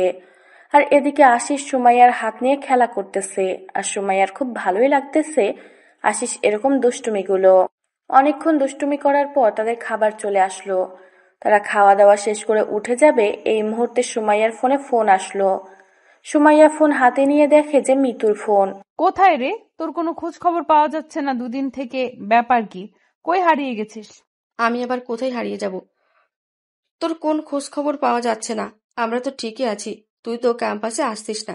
কি মজা নিচ্ছিস তুই, ভালো জানিস। আচ্ছা, এসব বাজে কথা বাদ দে। এখন একটা ভালো কথা বলি, মন দিয়ে শোন। যেটা বলতেছি সেটা কর। তোর আবার কি হলো? তুই আবার কি ভালো কথা বলতেছিস বল। তোর কিছু লাগবে, কোনো সেফটি লাগলে বল, নিয়ে গিয়ে দিয়ে আসি। ফাজলামি বাদ দে। আমি বিয়ে করতেছি আর কাজে অফিসে যা, সবকিছু রেডি করে রাখ, আমি যাচ্ছি। মাথা ঠিক আছে তোর? কি বলতেছিস তুই? কালকে না পরশুদিন বললি যে তুই কখনো বিয়ে করবি না, আর এখন বলতেছিস বিয়ে করছিস? কাকে বিয়ে করছিস শুনি? যে ছেলেকে তুলে এনে রেখে দিয়ে মজা নিতেছি, সেই ছেলেকেই বিয়ে করতেছি, বুঝছিস? আর কোনো কিছু বলা লাগবে তোকে? এখন যেটা বলতেছিস সেটা শোন। কি বলছিস? আমার মাথায় কোনো কিছু ঢুকছে না। তুই ওই ছেলেকে কেন বিয়ে করছিস? এত বড় লোকের মেয়ে হয়ে তুই? আর একটা যদি কথা বলেছিস, এখন আসিস কে সঙ্গে নিয়ে আয়। এখন আশিসকে সঙ্গে নিয়ে আয়। আশিসকে ফোন কর আর ফোন দিয়ে বল যে তোর সাথে দেখা করতে। আর তুই আশিসকে সঙ্গে করে কাজে অফিসে আয়। আচ্ছা, তাহলে দেখা হলে বাকি কথা হবে। এখন তুই তাহলে বেরিয়ে আয়, আমরা যাচ্ছি কাজী অফিসে। কি হয়েছে বুঝতে পারলাম না। কার বিয়ে আর কিসের বিয়ে? কিসের কাজে অফিস? নিতু বিয়ে করছে। যে ছেলেটাকে নিয়ে গিয়ে মজা করতেছিল, সেই ছেলের প্রতি এত মায়া জন্ম হয়ে গিয়েছে, এখন তাকে বিয়ে করবে। এই মিতুটা না ছেলেটার জীবনটা নষ্ট করে দিল। এখন বিয়ে করার পর কিছুদিন পর ছেড়ে দিবে। ছেলেটা মিতুর মায়া পড়ে যাবে আর ছেলেটা পাগল হয়ে থাকবে। এটাই হচ্ছে মিতুর প্ল্যান। ছেলেটার জীবনটা নষ্ট করে দিয়ে কি লাভ তার? তুই তো ভালো করে নিতুকে চিনিস, তাই না? এখন আমি বাকিটা তোকে কি বলবো? তুই ওকে ভালো করে জানিস, আমি ওকে ভালো করে চিনি। ওর মাথায় যে কি চলছে আমি কিছুই বুঝছি না। আচ্ছা চল দেখি কি হয় কি না হয়। আগে একটু ওকে বোঝানোর চেষ্টা কর তুই, বিয়ে না করার জন্য। ছেলেটার জীবন নিয়ে খেলার কি দরকার? তোর কি মনে হয় ও আমার কথা রাখবে? আচ্ছা চল গিয়ে কথা বলি, তারপর দেখি কি হয় না হয়। তারপর আশিস এবং সুমাইয়া দুজনে কাজী অফিসের উদ্দেশ্যে রওনা দিল। আর এদিকে মিতু রক্তিমকে জোর করে গাড়িতে বসিয়ে নিল। রক্তিম মুখ গোমড়া করে আছে আর ভাবতেছে কেন সেই শহরে আসলো। এই শহরে না আসলে হতো তার জীবনটা অনেক সুন্দর থাকতো। মিতু মনে মনে অনেক খুশি তার মাঝে পরিবর্তন হয়েছে। কেমন লাগছে, খারাপ কাজ করে বেশি দিন সুখে থাকা যায় না। একদিন না একদিন কষ্ট পেতেই হবে। তার থেকে বিয়ে করার পর দুজনে একসাথে থাকুক। আর তার বাবা জানে মিতু ছেলেটাকে বিয়ে করেছে। আর তার বাবা ছেলেটাকে পছন্দ করেছে। আর মিতু একটু পছন্দ করে। রক্তিম দেখতে শুনতে অনেক ভালো, হ্যান্ডসাম। যে কোনো মেয়ে দেখলেই তার প্রেমে পড়তে বাধ্য হবে। কিন্তু পোশাক দেখে কেউ তার প্রেমে পড়বে না, এটাই হচ্ছে বাস্তবতা। দুজনে কাজী অফিসের সামনে এসে নেমে পড়ল। আর কাজী অফিসের সামনে এসে দেখে সুমাইয়া আর আশিস তাদের জন্য অপেক্ষা করতেছে। ভেতরে সবকিছু ঠিকঠাক করে রেখেছিস তো নাকি? না আবার কোনো কিছু বাকি রাখছে সবার? তোর সাথে আগে আমাদের কিছু কথা আছে, কথাগুলো শেষ করে তারপর বিয়েটা সম্পূর্ণ হবে, বুঝছিস? আগে বিয়ে করি, তারপর বাকি কথা হবে। কথা বলার দিন শেষ হয়ে গেল নাকি? এখন বিয়েটা করি আগে, তারপর। তুই কেন বুঝতে পারতেছিস না? এই কথাগুলো বিয়ের আগেই বলতে হবে। কথা বল, তাড়াতাড়ি শেষ কর। বিয়েটা করতে হবে তাড়াতাড়ি। আর সুমাইয়া, তুই এখানে দাঁড়িয়ে কি করতেছিস? ভেতরে যা, কাজী সাহেবকে সবকিছু রেডি করতে বল। সবকিছু বলে রাখছি, কোনো সমস্যা নেই। আগে কথাগুলো শোন, আশিস কি বলে, তারপর না হয় দেখা যাবে। আমি বুঝতে পারছি না তোরা দুজন আমার সাথে এরকম করতেছিস কিসের জন্য? কি করছি আমি? তেমন কিছু না, আশিস নাকি তোকে কিছু কথা বলবে। কথাগুলো শোন, তারপর ডিসিশন নে কি করবি। আচ্ছা বল, তোর আবার কি জ্ঞান মাথায় আসলো? আর সেই জ্ঞান এখন আমাকে দিতে হবে, শুনি। দেখ, ছেলেটা কিন্তু তোকে ইচ্ছাকৃতভাবে বিয়ে করতেছে না, তুই জোর করে তাকে বিয়ে করতেছিস। এটা কি একজন ব্যক্তির স্বাধীনতা দেওয়া হলো? তুই এই টপিক বাদ দিয়ে অন্য যে কোনো টপিক নিয়ে কথা বল আমার সাথে। আমি তোকে কিচ্ছু বলবো না, প্লিজ। দয়া করে এই টপিক নিয়ে আমার সাথে কোনো কথা বলবি না। দেখ দোস্ত, তুই একজন শিক্ষিত, তাই বলতেছি প্লিজ অশিক্ষিতদের মতো কাজ করিস না। ছেলেটার অবস্থা দেখ, একবার চোখ মুখ শুকিয়ে গিয়েছে ভয়ে। বলতেছি তো আমি সবকিছু ঠিক করে নেব। তুই কি আমাকে ভালো হওয়ার সুযোগ দিবি না নাকি? আর যদি এখন বলিস ছেলেটাকে ছেড়ে দিতে, তাহলে ছেড়ে দেব, কিন্তু পরে আবার আমাকে কোনো কিছু বলতে পারবি না। তুই কি ছেলেটাকে বিয়ে করে ভালো হয়ে যাবি? কিছুদিন পর তো ছেলেটাকে তোর ভালো লাগবে না, তখন ছেলেটাকে ছেড়ে দিবি, আর ছেলেটা তোর মায়ায় পড়ে যাবে। তখন কি হবে ছেলেটার? একটু ভেবে দেখেছিস? কারো মায়াতে তো কখনো পড়িসনি। হয়েছে, এখন চুপ থাক। আমি এসব নিয়ে কথা বলতেছি না। যা ভেতরে গিয়ে কাজী সাহেবের সাথে কথা বল, সবকিছু রেডি করতে। আমরা ভেতরে যাচ্ছি। আচ্ছা, তোরা দুজন ভিতরে গিয়ে কাজী সাহেবের সাথে কথা বল, আমি ছেলেটার সাথে কথা বলতেছি। আর আমাকে তো বিশ্বাস করিস নাকি? কে বিশ্বাস করি, কিন্তু এই বিশ্বাসঘাতকতা করিস না, যাতে করে আমাকে উল্টাপাল্টা কিছু করতে হয়। সেটাও কিন্তু ভেবে দেখিস। তাদের ভেতরে আয় দুজনেই। তারপর মিতু এবং সুমাইয়া দুজনে কাজী অফিসের ভিতরে গেল। এদিকে আশিস রক্তিমকে সাথে করে নিয়ে এক সাইডে গিয়ে দাঁড়িয়ে পড়ল। রক্তিমকে দেখেই বোঝা যাচ্ছে একদম ভয় আছে, কিন্তু আশিস এখন কি করবে বুঝতেছে না, যে সে এখানে কি করতে পারবে না, কারণ সেই ক্ষমতা তার এখানে নেই। আশিস রক্তিমকে সাথে করে নিয়ে আসলো একটু স্বাভাবিক করার জন্য। ভাইয়া, এত ভয় পাওয়ার কিছু নেই, বিয়ে তো করতেছে, আর যেভাবে কথা বললো তাতে মনে হচ্ছে না আপনার সাথে কোনো খারাপ কিছু করবে। ভাইয়া, আমার একটা অনুরোধ রাখবেন? আমি আমার বাবা মার ঠিকানা দিচ্ছি, আপনি গিয়ে তাদেরকে একটা জায়গায় রেখে আসবেন। আমি সেই ঠিকানাটা আপনাকে দিচ্ছি। আচ্ছা, এটা কেন করতে হবে?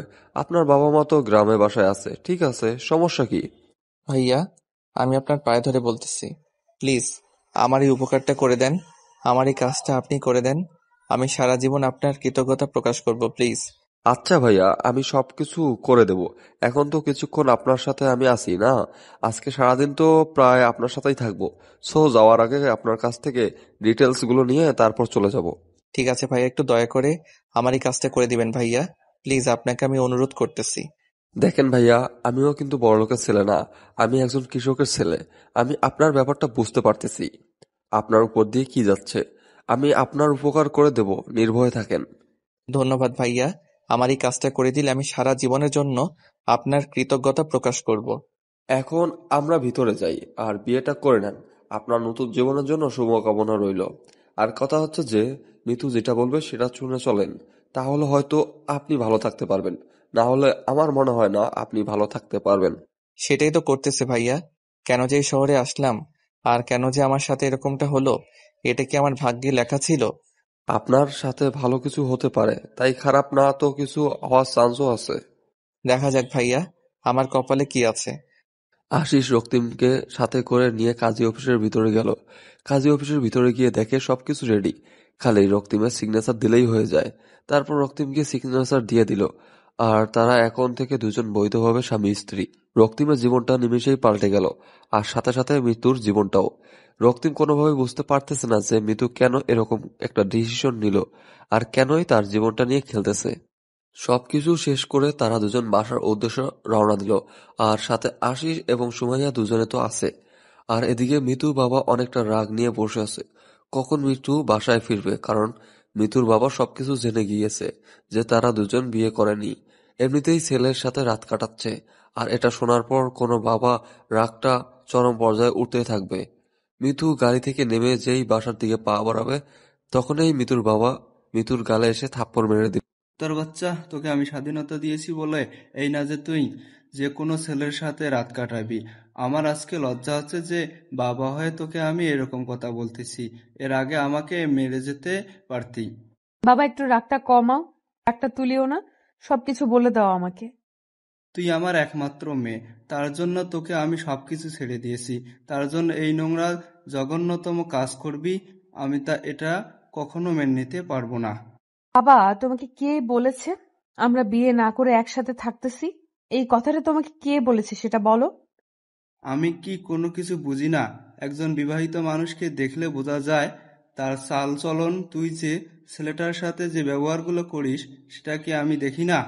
বাবা দেখো, আমি এমন কোনো ভুল কাজ করিনি যার জন্য তুমি আমাকে মারতেছো। এই দেখো ডকুমেন্ট, আমরা বিয়ে করেছি। তোরা আজকে বিয়ে করেছিস, এর আগে যে 5-6 দিন একসাথে ছিলি এটা তো বিয়ে করেছিলি না, তাই না? আমার ভুল হয়েছে বাবা, আমাকে ক্ষমা করে দাও। আমি আমার ভুলের প্রায়শ্চিত্ত করার জন্য বিয়ে করেছি। এখন কি ভেতরে যেতে দেবা নাকি এখান থেকেই বেরিয়ে যাব? মিতুর বাবা আর মিতুকে কোনো কিছু না বলে বাসার ভিতরে প্রবেশ করতে দিল। একমাত্র মেয়ে, ভুল করেছে, স্বীকার করেছে, এখন বিয়ে করে নিয়েছে। তার জন্য মিতুর বাবা মানে খান সাহেব আর রাগ করে থাকতে পারল না। একমাত্র মেয়ে, কিছু বলতেও পারতেছে না, কিছু করতেও পারতেছে না। চুপচাপ এক সাইডে গিয়ে দাঁড়িয়ে বলল। মিতু রক্তিমের হাত ধরে নিজের রুমে নিয়ে আসলো, আর সাথে আশিস এবং সুমাইয়া রুমে আসলো। কুত্তার বাচ্চা, এখন বল, কোনো তো সমস্যা আছে এখানে থাকতে? দেখেন ম্যাডাম, আমি কিন্তু একজন মানুষের বাচ্চা। তা কি হয়েছে?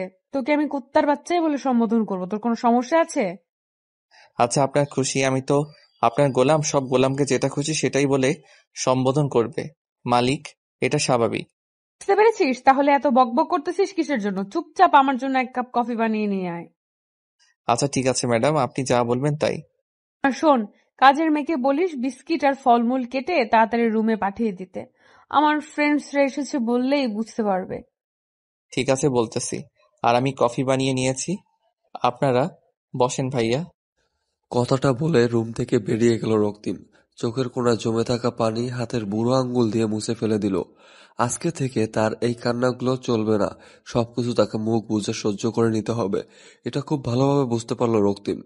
চোখের কোণায় থাকা পানিগুলো বারবার গড়িয়ে পড়ার চেষ্টা করতেছিল, আর বারবার রক্তিম বুড়ো আঙ্গুল দিয়ে পানিগুলো সরিয়ে দিচ্ছে, যেন কোনোভাবে গড়িয়ে পড়তে না পারে। তুই কেন ছেলেটার সাথে এরকম ব্যবহার করলি? তোর সাথে যদি এরকম কেউ ব্যবহার করে, ছেলেটা কান্না করছে। দেখ, আমি এত কথা বলতে পারবো না, ভালো লাগতেছে না। এখন চুপচাপ এখানে বস, অন্য কোনো বিষয় নিয়ে আড্ডা দে। এতদিন যা করেছিস, এখন অন্তত ভালোভাবে ব্যবহার কর ছেলেটার সাথে। এখন ছেলেটা তোর স্বামী।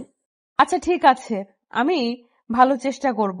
এখন অন্তত প্লিজ হাত জোর করে বলতেছি, এসব বাদ দে, অন্য কোনো টপিক নিয়ে কথা বল। আর তোদের দেখা পাওয়া যাচ্ছে না আগের মতো, আসিস না, ব্যাপার কি? কিভাবে আসতে পারি বল? তোর বাসায় কি অবস্থা আর কখন তুই কোন অবস্থায় থাকিস বলা যায়? আগের নীতি তো এখন নেই।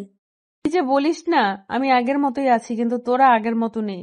তোদেরকে দেখে কেমন জানি লাগছে আমার একটু। ব্যাপার কি বলতো? কোনো ব্যাপার নেই, এখন আমরা যাচ্ছি। তোর বিয়ের কাজ কমপ্লিট করে দিয়েছি, এখন আমার কিছু কাজ আছে, আমি যাচ্ছি। সুমাইয়া, তুই এখন যাবি নাকি এখানে আড্ডা দিবি?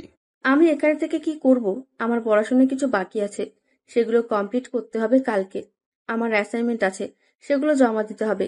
তাহলে চল, আমার ভাড়ার টাকাটা বেঁচে যাবে, তুই আমার ভাড়ার টাকাটা দিয়ে দিবি। আমি এক জায়গায় যাব তো। কুত্তা, এই ফকিরের মতো চলন বাদ দে, চাকরি কর, বুঝেছিস? চাকরি করে তাড়াতাড়ি বিয়ে কর। এভাবে আর কতদিন চলবি? তোর বিয়েটা না খেয়ে কি করে বিয়ে করতে পারি? তোর বিয়েটা খাবো, তারপর আমারটা ভেবে দেখবো। যেমন আজকে মিতুর বিয়ে হয়ে গেল, তোরটাও তো হয়ে যাচ্ছে কয়েকদিন পর। দেখা যাবে কে কার বিয়ে খায়, বুঝছিস? এখন চল, আর মৃত্যু থাক। তুই আর আমরা তাহলে আসি আজকের মতো। কি বলতেছিস তোরা? এইসব না খেয়ে যাবি? আর আমার বাসায় এসে তোরা না খেয়ে যাচ্ছিস, আর আমি সেটা মেনে নেব? তোর বিয়ের খাওয়া যদি নাস্তা করিয়ে বিদায় করিস তাহলে ফুল হবে। কালকে দেখা কর, কালকে রেস্টুরেন্টে গিয়ে আমাদের ট্রিট দে। তারপর ভেবে দেখবো, এখন আমরা কিছু খাবো না। সেটা তো খাওয়াবো, কিন্তু এখন অন্তত নাস্তা করে যা তোরা। হয়তো অনেকক্ষণ ধরে কিছু খাচ্ছিস না, তোদেরকে দেখে বোঝা যাচ্ছে। আমরা ঠিক আছি, আমরা এখন যাচ্ছি। তুই থাক, একটু তোর স্বামীর সাথে গল্পগুজব কর, আর তার সাথে ভালো ব্যবহার করার চেষ্টা কর। তার মনের মধ্যে যে ভুল ধারণা আছে তোর জন্য সেটা ভাঙা। কথাটা বলে সুমাইয়া এবং আশিস দুজনেই বেরিয়ে গেল। আর এদিকে মিতু একা হয়ে গেল। বসে বসে ভাবতেছে, আগে কতই না আড্ডা দিত। বেরিয়ে যেতে বললে বলতো যে কিছু না খেয়ে কখনোই যাবে না, কিন্তু আজকে দুজনেই না খেয়ে কেমনে জানি বেরিয়ে গেল। সবাই কেমন তার সাথে অন্যরকম ব্যবহার করতেছে। মিতু কি আসলেই রক্তিমের সাথে অনেক খারাপ ব্যবহার করে ফেলতেছে নিজের অজান্তেই? এতটা খারাপ তো মিতু ছিল না, তাহলে এখন কেন এতটা খারাপ হয়ে যাচ্ছে সে? তাকে সবকিছু ঠিক করে নিতে হবে। এরকম করলে চলতে দেওয়া যাবে না, কারণ এখন তাকে ভালো হতে হবে। আর কতদিন এরকম খারাপ কাজ করবে সে? তারপর রক্তিম 3 কাপ কফি নিয়ে আসলো। এসে দেখে আশিস এবং সুমাইয়া দুজনে উধাও। মিতু একা মন খারাপ করে বসে আছে। এই নেন আপনার কফি। আর ভাইয়া অ্যান্ড আপুটা কই গেল? আচ্ছা, আমি কি সত্যিই তোমার সাথে অনেক খারাপ ব্যবহার করে ফেলেছি, তাই না? আপনি এসব কি বলছেন? আপনার মাথা ঠিক আছে তো? কি উল্টাপাল্টা কথা বলতেছেন? আমার মনে হচ্ছে আমি সত্যি আপনার সাথে অনেক খারাপ ব্যবহার করে ফেলেছি। এটা মোটেও ঠিক হচ্ছে না। আচ্ছা, আপনার হয়েছেটা কি বলবেন তো? আপনি আবার অসুস্থ হয়ে পড়লেন না তো? এরকম করে কথা বলতেছেন। কুত্তার বাচ্চা, আমি একদম ঠিক আছি। এখন ভালোভাবে কথা বলছি তো, মজা নিচ্ছিস তাই না? মজা নেওয়ার সাধ্য কি আর আমার আছে? আমি কি মজা নিতে পারি? হইছে, আর এভাবে চাপা মারতে হবে না। আশিস ভাইয়া কই গেল? উনার সাথে তো ভালো করে কথাই বলা হলো না আমার। চলে গেছে, দুজনে দুজনের কাজ আছে তাই তারা চলে গিয়েছে। এখন তুই চাইলে তোর বাসায় যেতে পারিস, আমি তোকে কিছু বলবো না। আপনি সত্যি বলছেন তো? আমি বাসায় চলে যেতে পারবো? আমি একবার যেটা বলি সেটাই করি। তোর যদি মন চায় এখন তুই বাসায় যেতে পারিস, আমি তোকে কিচ্ছু বলবো না। আপনার হয়েছেটা কি বলবেন তো? আপনি এভাবে কথা বলতেছেন কেন? আপনার মন খারাপ কেমন জানি লাগতেছে আপনাকে, ব্যাপার কি? কোনো ব্যাপার না, এখানে আমি যেটা বলছি এখন তুই সেটা কর, যা ইচ্ছা তাই করতে পারিস। ঠিক আছে, তাহলে এই নেন আপনার কফি। আমি আমার বাসায় চলে যাচ্ছি। চলে যাবে কিছু বলবো না, কিন্তু আজকে আমাদের বিয়ে হয়েছে। যদি কখনো মনে হয় যে আমার কাছে তো ফিরে আসা উচিত, ফিরে আসিস, আমি ভালো হয়ে যাব। রক্তিম মিতুর কথা শুধু শ্রাবণ করলো, সেই কথায় আর কোনো পাত্তা দিল না। রক্তিম অনেক খুশি, সে এখন বাসায় যেতে পারবে আর তাকে কেউ কোনো কিছু বলবে না। রক্তিম আর বেশিক্ষণ দেরি করলো না, ঝটপট সবকিছু গুছিয়ে নিয়ে বেরিয়ে পড়লো। কেউ কিছু বলে ওঠার আগেই রক্তিম বেরিয়ে পড়লো আর একটা গাড়িতে করে স্টেশনে পৌঁছে গেল। আর ঝটপট টিকিট কেটে সে সোজা তার গ্রামের উদ্দেশ্যে মুহূর্তের মাঝে রওনা হয়ে গেল। অপেক্ষা করলো না, কারণ কতদিন পর তার বাবা মার সাথে সে কথা বলবে, কতদিন পর তাদের সাথে দেখা করবে। আর এদিকে মিতু একদম মনমরা হয়ে আছে, চুপচাপ হয়ে আছে। সে কি করবে না করবে ভেবে পাচ্ছে না। রক্তিম কোথায় চলে গেল এসব ব্যাগ গুছিয়ে নিয়ে? নিজ গ্রামে গিয়েছে, তার নাকি কিছু কাজ আছে, তার জন্য চলে গেল। তাহলে তুই ওর সাথে গিয়ে গ্রামটা ঘুরে দেখে আসতি, তোর মন ভালো হয়ে যেত। এবং মন খারাপ করে এখানে একা বসে আছিস। আমার যেতে ইচ্ছে করতেছে না, তাই আমি গেলাম না। ভালো লাগতেছে না কিছু, আমি একটু একা থাকতে চাই। এই সময়টা তো তোর রক্তিমের সাথে যাওয়ার উচিত ছিল, কারণ গ্রামে গেলে এমনিতেই তোর মন ভালো হয়ে যেত। যেতে ইচ্ছে করলে চলে যাব, তোমাকে বলা লাগবে না। যখন আমার যেতে ইচ্ছে করবে আমি ঠিকই চলে যাব। এখন তুমি গিয়ে বিশ্রাম করো, নাহলে অসুস্থ হয়ে পড়বে। দেখ, তোর যেটা ভালো লাগে তোর উপর তা, আর আমি জোর করতে পারি না। তোর মন যেটা চায় সেটাই কর। আচ্ছা বাবা, তাহলে তুমি গিয়ে বিশ্রাম করো, আমি একটু ঘুমাবো। ঘুম থেকে উঠে তারপর দেখি কি করা যায়, না হলে কালকে আমিও গ্রামে চলে যাব। তারপর খান সাহেব নিজের রুমে চলে আসলো এবং বিছানায় শুয়ে পড়লো। তার মেয়ের মতিগতি দেখে খান সাহেব সবকিছুই বুঝতে পারতেছে, কিন্তু খান সাহেব রাগারাগি করলো না, চুপ রইল। এই অবস্থায় রাগারাগি করলে মেয়েটা খারাপ কিছু করে ফেলতে পারে, তাই এই টেনশনে তাকে রাগারাগি না করে চুপচাপ সেখান থেকে চলে আসলো খান সাহেব। খান সাহেব তো ছোট বাচ্চা না, তিনি সব খোঁজ খবর নিয়ে নিয়েছে তার মেয়ে কি করে না করে, কিন্তু একমাত্র মেয়ে বলে কিছু বলতে পারে না। যদি রাগ করে কোথাও চলে যায় কিছু বলতেও পারবে না। এখন তুই কোথায় যাবি? তুই যে বললি তোর কাজ আছে, কিন্তু আমার জানা মতে তোর কোনো কাজ নেই। আসলে ওই ছেলেটা আছে না রক্তিম, ওর বাবা মাকে একটা সেফ জায়গায় নিয়ে যাইতে হবে। কিসের জন্য জানি না, একটা ভয় কাজ করতেছে ওর মনে, আর তার জন্য আমাকে এই অনুরোধটা করেছে। কি বলতেছিস তুই? তুই কি এক গ্রামের বাসা চিনিস? আর তুই কেন এটা করতে যাবি? তোর কি ভয় লাগে না? আমার আবার কিসের জন্য ভয় লাগবে? এটা হয়তো মৃত্যু করেছে, তার জন্য হয়তো ছেলেটা ভয় পাচ্ছে তার বাবা মাকে নিয়ে। তুই চিনিস না, কিছু জানিস না, হুট করে ওই গ্রামে যাবি। আর ওর বাবা মা কি তোকে বিশ্বাস করবে? বিশ্বাস করবে কিনা জানি না, বাট ছেলেটা যেভাবে আমাকে বলেছে আমি না করে থাকতে পারলাম না, আমাকে যেতেই হবে। আমিও তোর সাথে যাব। একা তোকে আমি ছাড়তে পারবো না ওই গ্রামে। আর তুই কখনো ওই গ্রামে যাস নাই, কিছু চিনিস না। আমি তোকে একা পাঠিয়ে দিয়ে টেনশন করতে পারবো না। আমার কিছু হবে না, তুই থাক। তোকে নিয়ে গেলে আলাদা একটা টেনশন বাড়িয়ে দিতে চাই না। তুই এখানে থাক, ভালো থাক। আমি ফিরে আসবো 2 দিনের ভিতরে। আমি পাগলি হয়েছি তাই না? তোকে আমি একা যেতে দেব? আমার জীবন থাকতে আমি তোকে একা যেতে দেব না, বুঝেছিস? তুই এটা নিয়ে এত সিরিয়াস হয়ে যাচ্ছিস কেন বুঝতে পারতেছি না বিষয়টা। আমি যাবো, ঝামেলা শেষ। এখন কি তুই আমার সাথে ঝগড়া করবি, নাকি আমাকে সাথে করে নিয়ে যাবি? কোনটা? যদি আমাকে না নিয়ে যেতে পারিস তাহলে তোর যাওয়া হবে না। পাগলি মেয়ে, এভাবে জেদ করতে নেই, বুঝছিস? আমি যাবো, ফিরে আসবো। তুই জানিস ভালোবাসার মানুষটাকে না এক মুহূর্তের জন্য কোনো বিপদের দিকে ঠেলে দিতে পারে না কোনো মেয়ে। আর আমি তো আমার নিজের জীবনের থেকেও তোকে বেশি ভালোবাসি। আমি কি করে পারবো তোকে অজানা অচেনা একটা জায়গায় একা যেতে দিতে? দুজনেই যাব, মরলে দুজনেই মরবো। আরে আমি তোর সাথে কথায় পারবো না, আমি ভালো করে জানি। আচ্ছা, গিয়ে রেডি হয়ে নে। আমিও গিয়ে রেডি হয়ে নিচ্ছি। আচ্ছা, আমার কোনো কিছু লাগবে না। আমার সবকিছু সাথে আছে। টাকা থাকলে আর কিছু লাগবে না। এখন চল। তাহলে তুই এখানে কোনো একটা রেস্টুরেন্টে অপেক্ষা কর আমার জন্য, আমাকে যেতে হবে। আর তোকে তো ছেলেদের হোটেলে নিয়ে যেতে পারি না, তাই না? আচ্ছা ঠিক আছে, আমি এখানে অপেক্ষা করছি। বেশিক্ষণ সময় নিবি না। আমি কিন্তু একা এখানে বেশিক্ষণ থাকতে পারবো না, তাহলে কিন্তু চলে আসবো। তুই দিন দিন না পাগলি হয়ে যাচ্ছিস, বুঝছিস? নিজেকে একটু কন্ট্রোল কর। আমি নিজেকে কোনো কন্ট্রোল করতে চাই না। এখন তুই যা। আর আমি এখানে তোর জন্য অপেক্ষা করছি। তোর হাতে সময় 30 মিনিট দিলাম, যা। তারপর আশিস বেশিক্ষণ সময় নিল না, তাড়াতাড়ি চলে আসলো হোটেলে। আর হোটেলে এসে একটু ফ্রেশ হয়ে যা যা প্রয়োজনীয় জিনিস সেগুলো ব্যাগে নিয়ে নিল। তারপর সুমাইয়ার কাছে চলে আসলো, সঙ্গে করে বাসার উদ্দেশ্যে রওনা দিয়ে দিয়েছে। আর এদিকে রক্তিমও বাসার কাছাকাছি প্রায় চলে এসেছে। লক্ষ্মীমের কাছে তো আশিসের নাম্বার নেই যে ফোন করে মানা করবে যে ওখানে যেন না আসে। সবকিছু ঠিকঠাক হয়ে গিয়েছে। আর বিশেষ করে রক্তিমের মনে নেই যে আশিসকে এখানে আসতে বলেছে। সে এতটাই ইচ্ছুক বাসা যাওয়ার জন্য। এদিকে রক্তিমের বাড়ির পঞ্চগড় কিছুক্ষণ পরে আশিস এবং সুমাইয়া দুজনে তাদের বাসায় এসে উপস্থিত হলো। তার সব থেকে বড় অবাক হলো আশিস যে রক্তিম তাকে এখানে আসতে বললে আর সে রক্তিম এখানে আগে পৌঁছে গিয়েছে। ব্যাপার কি? আশিস অবাক হয়ে রক্তিমের দিকে তাকিয়ে আছে। আর রক্তিম একটু সাহস করে সামনে এসে দাঁড়িয়ে পড়ল। কি হলো?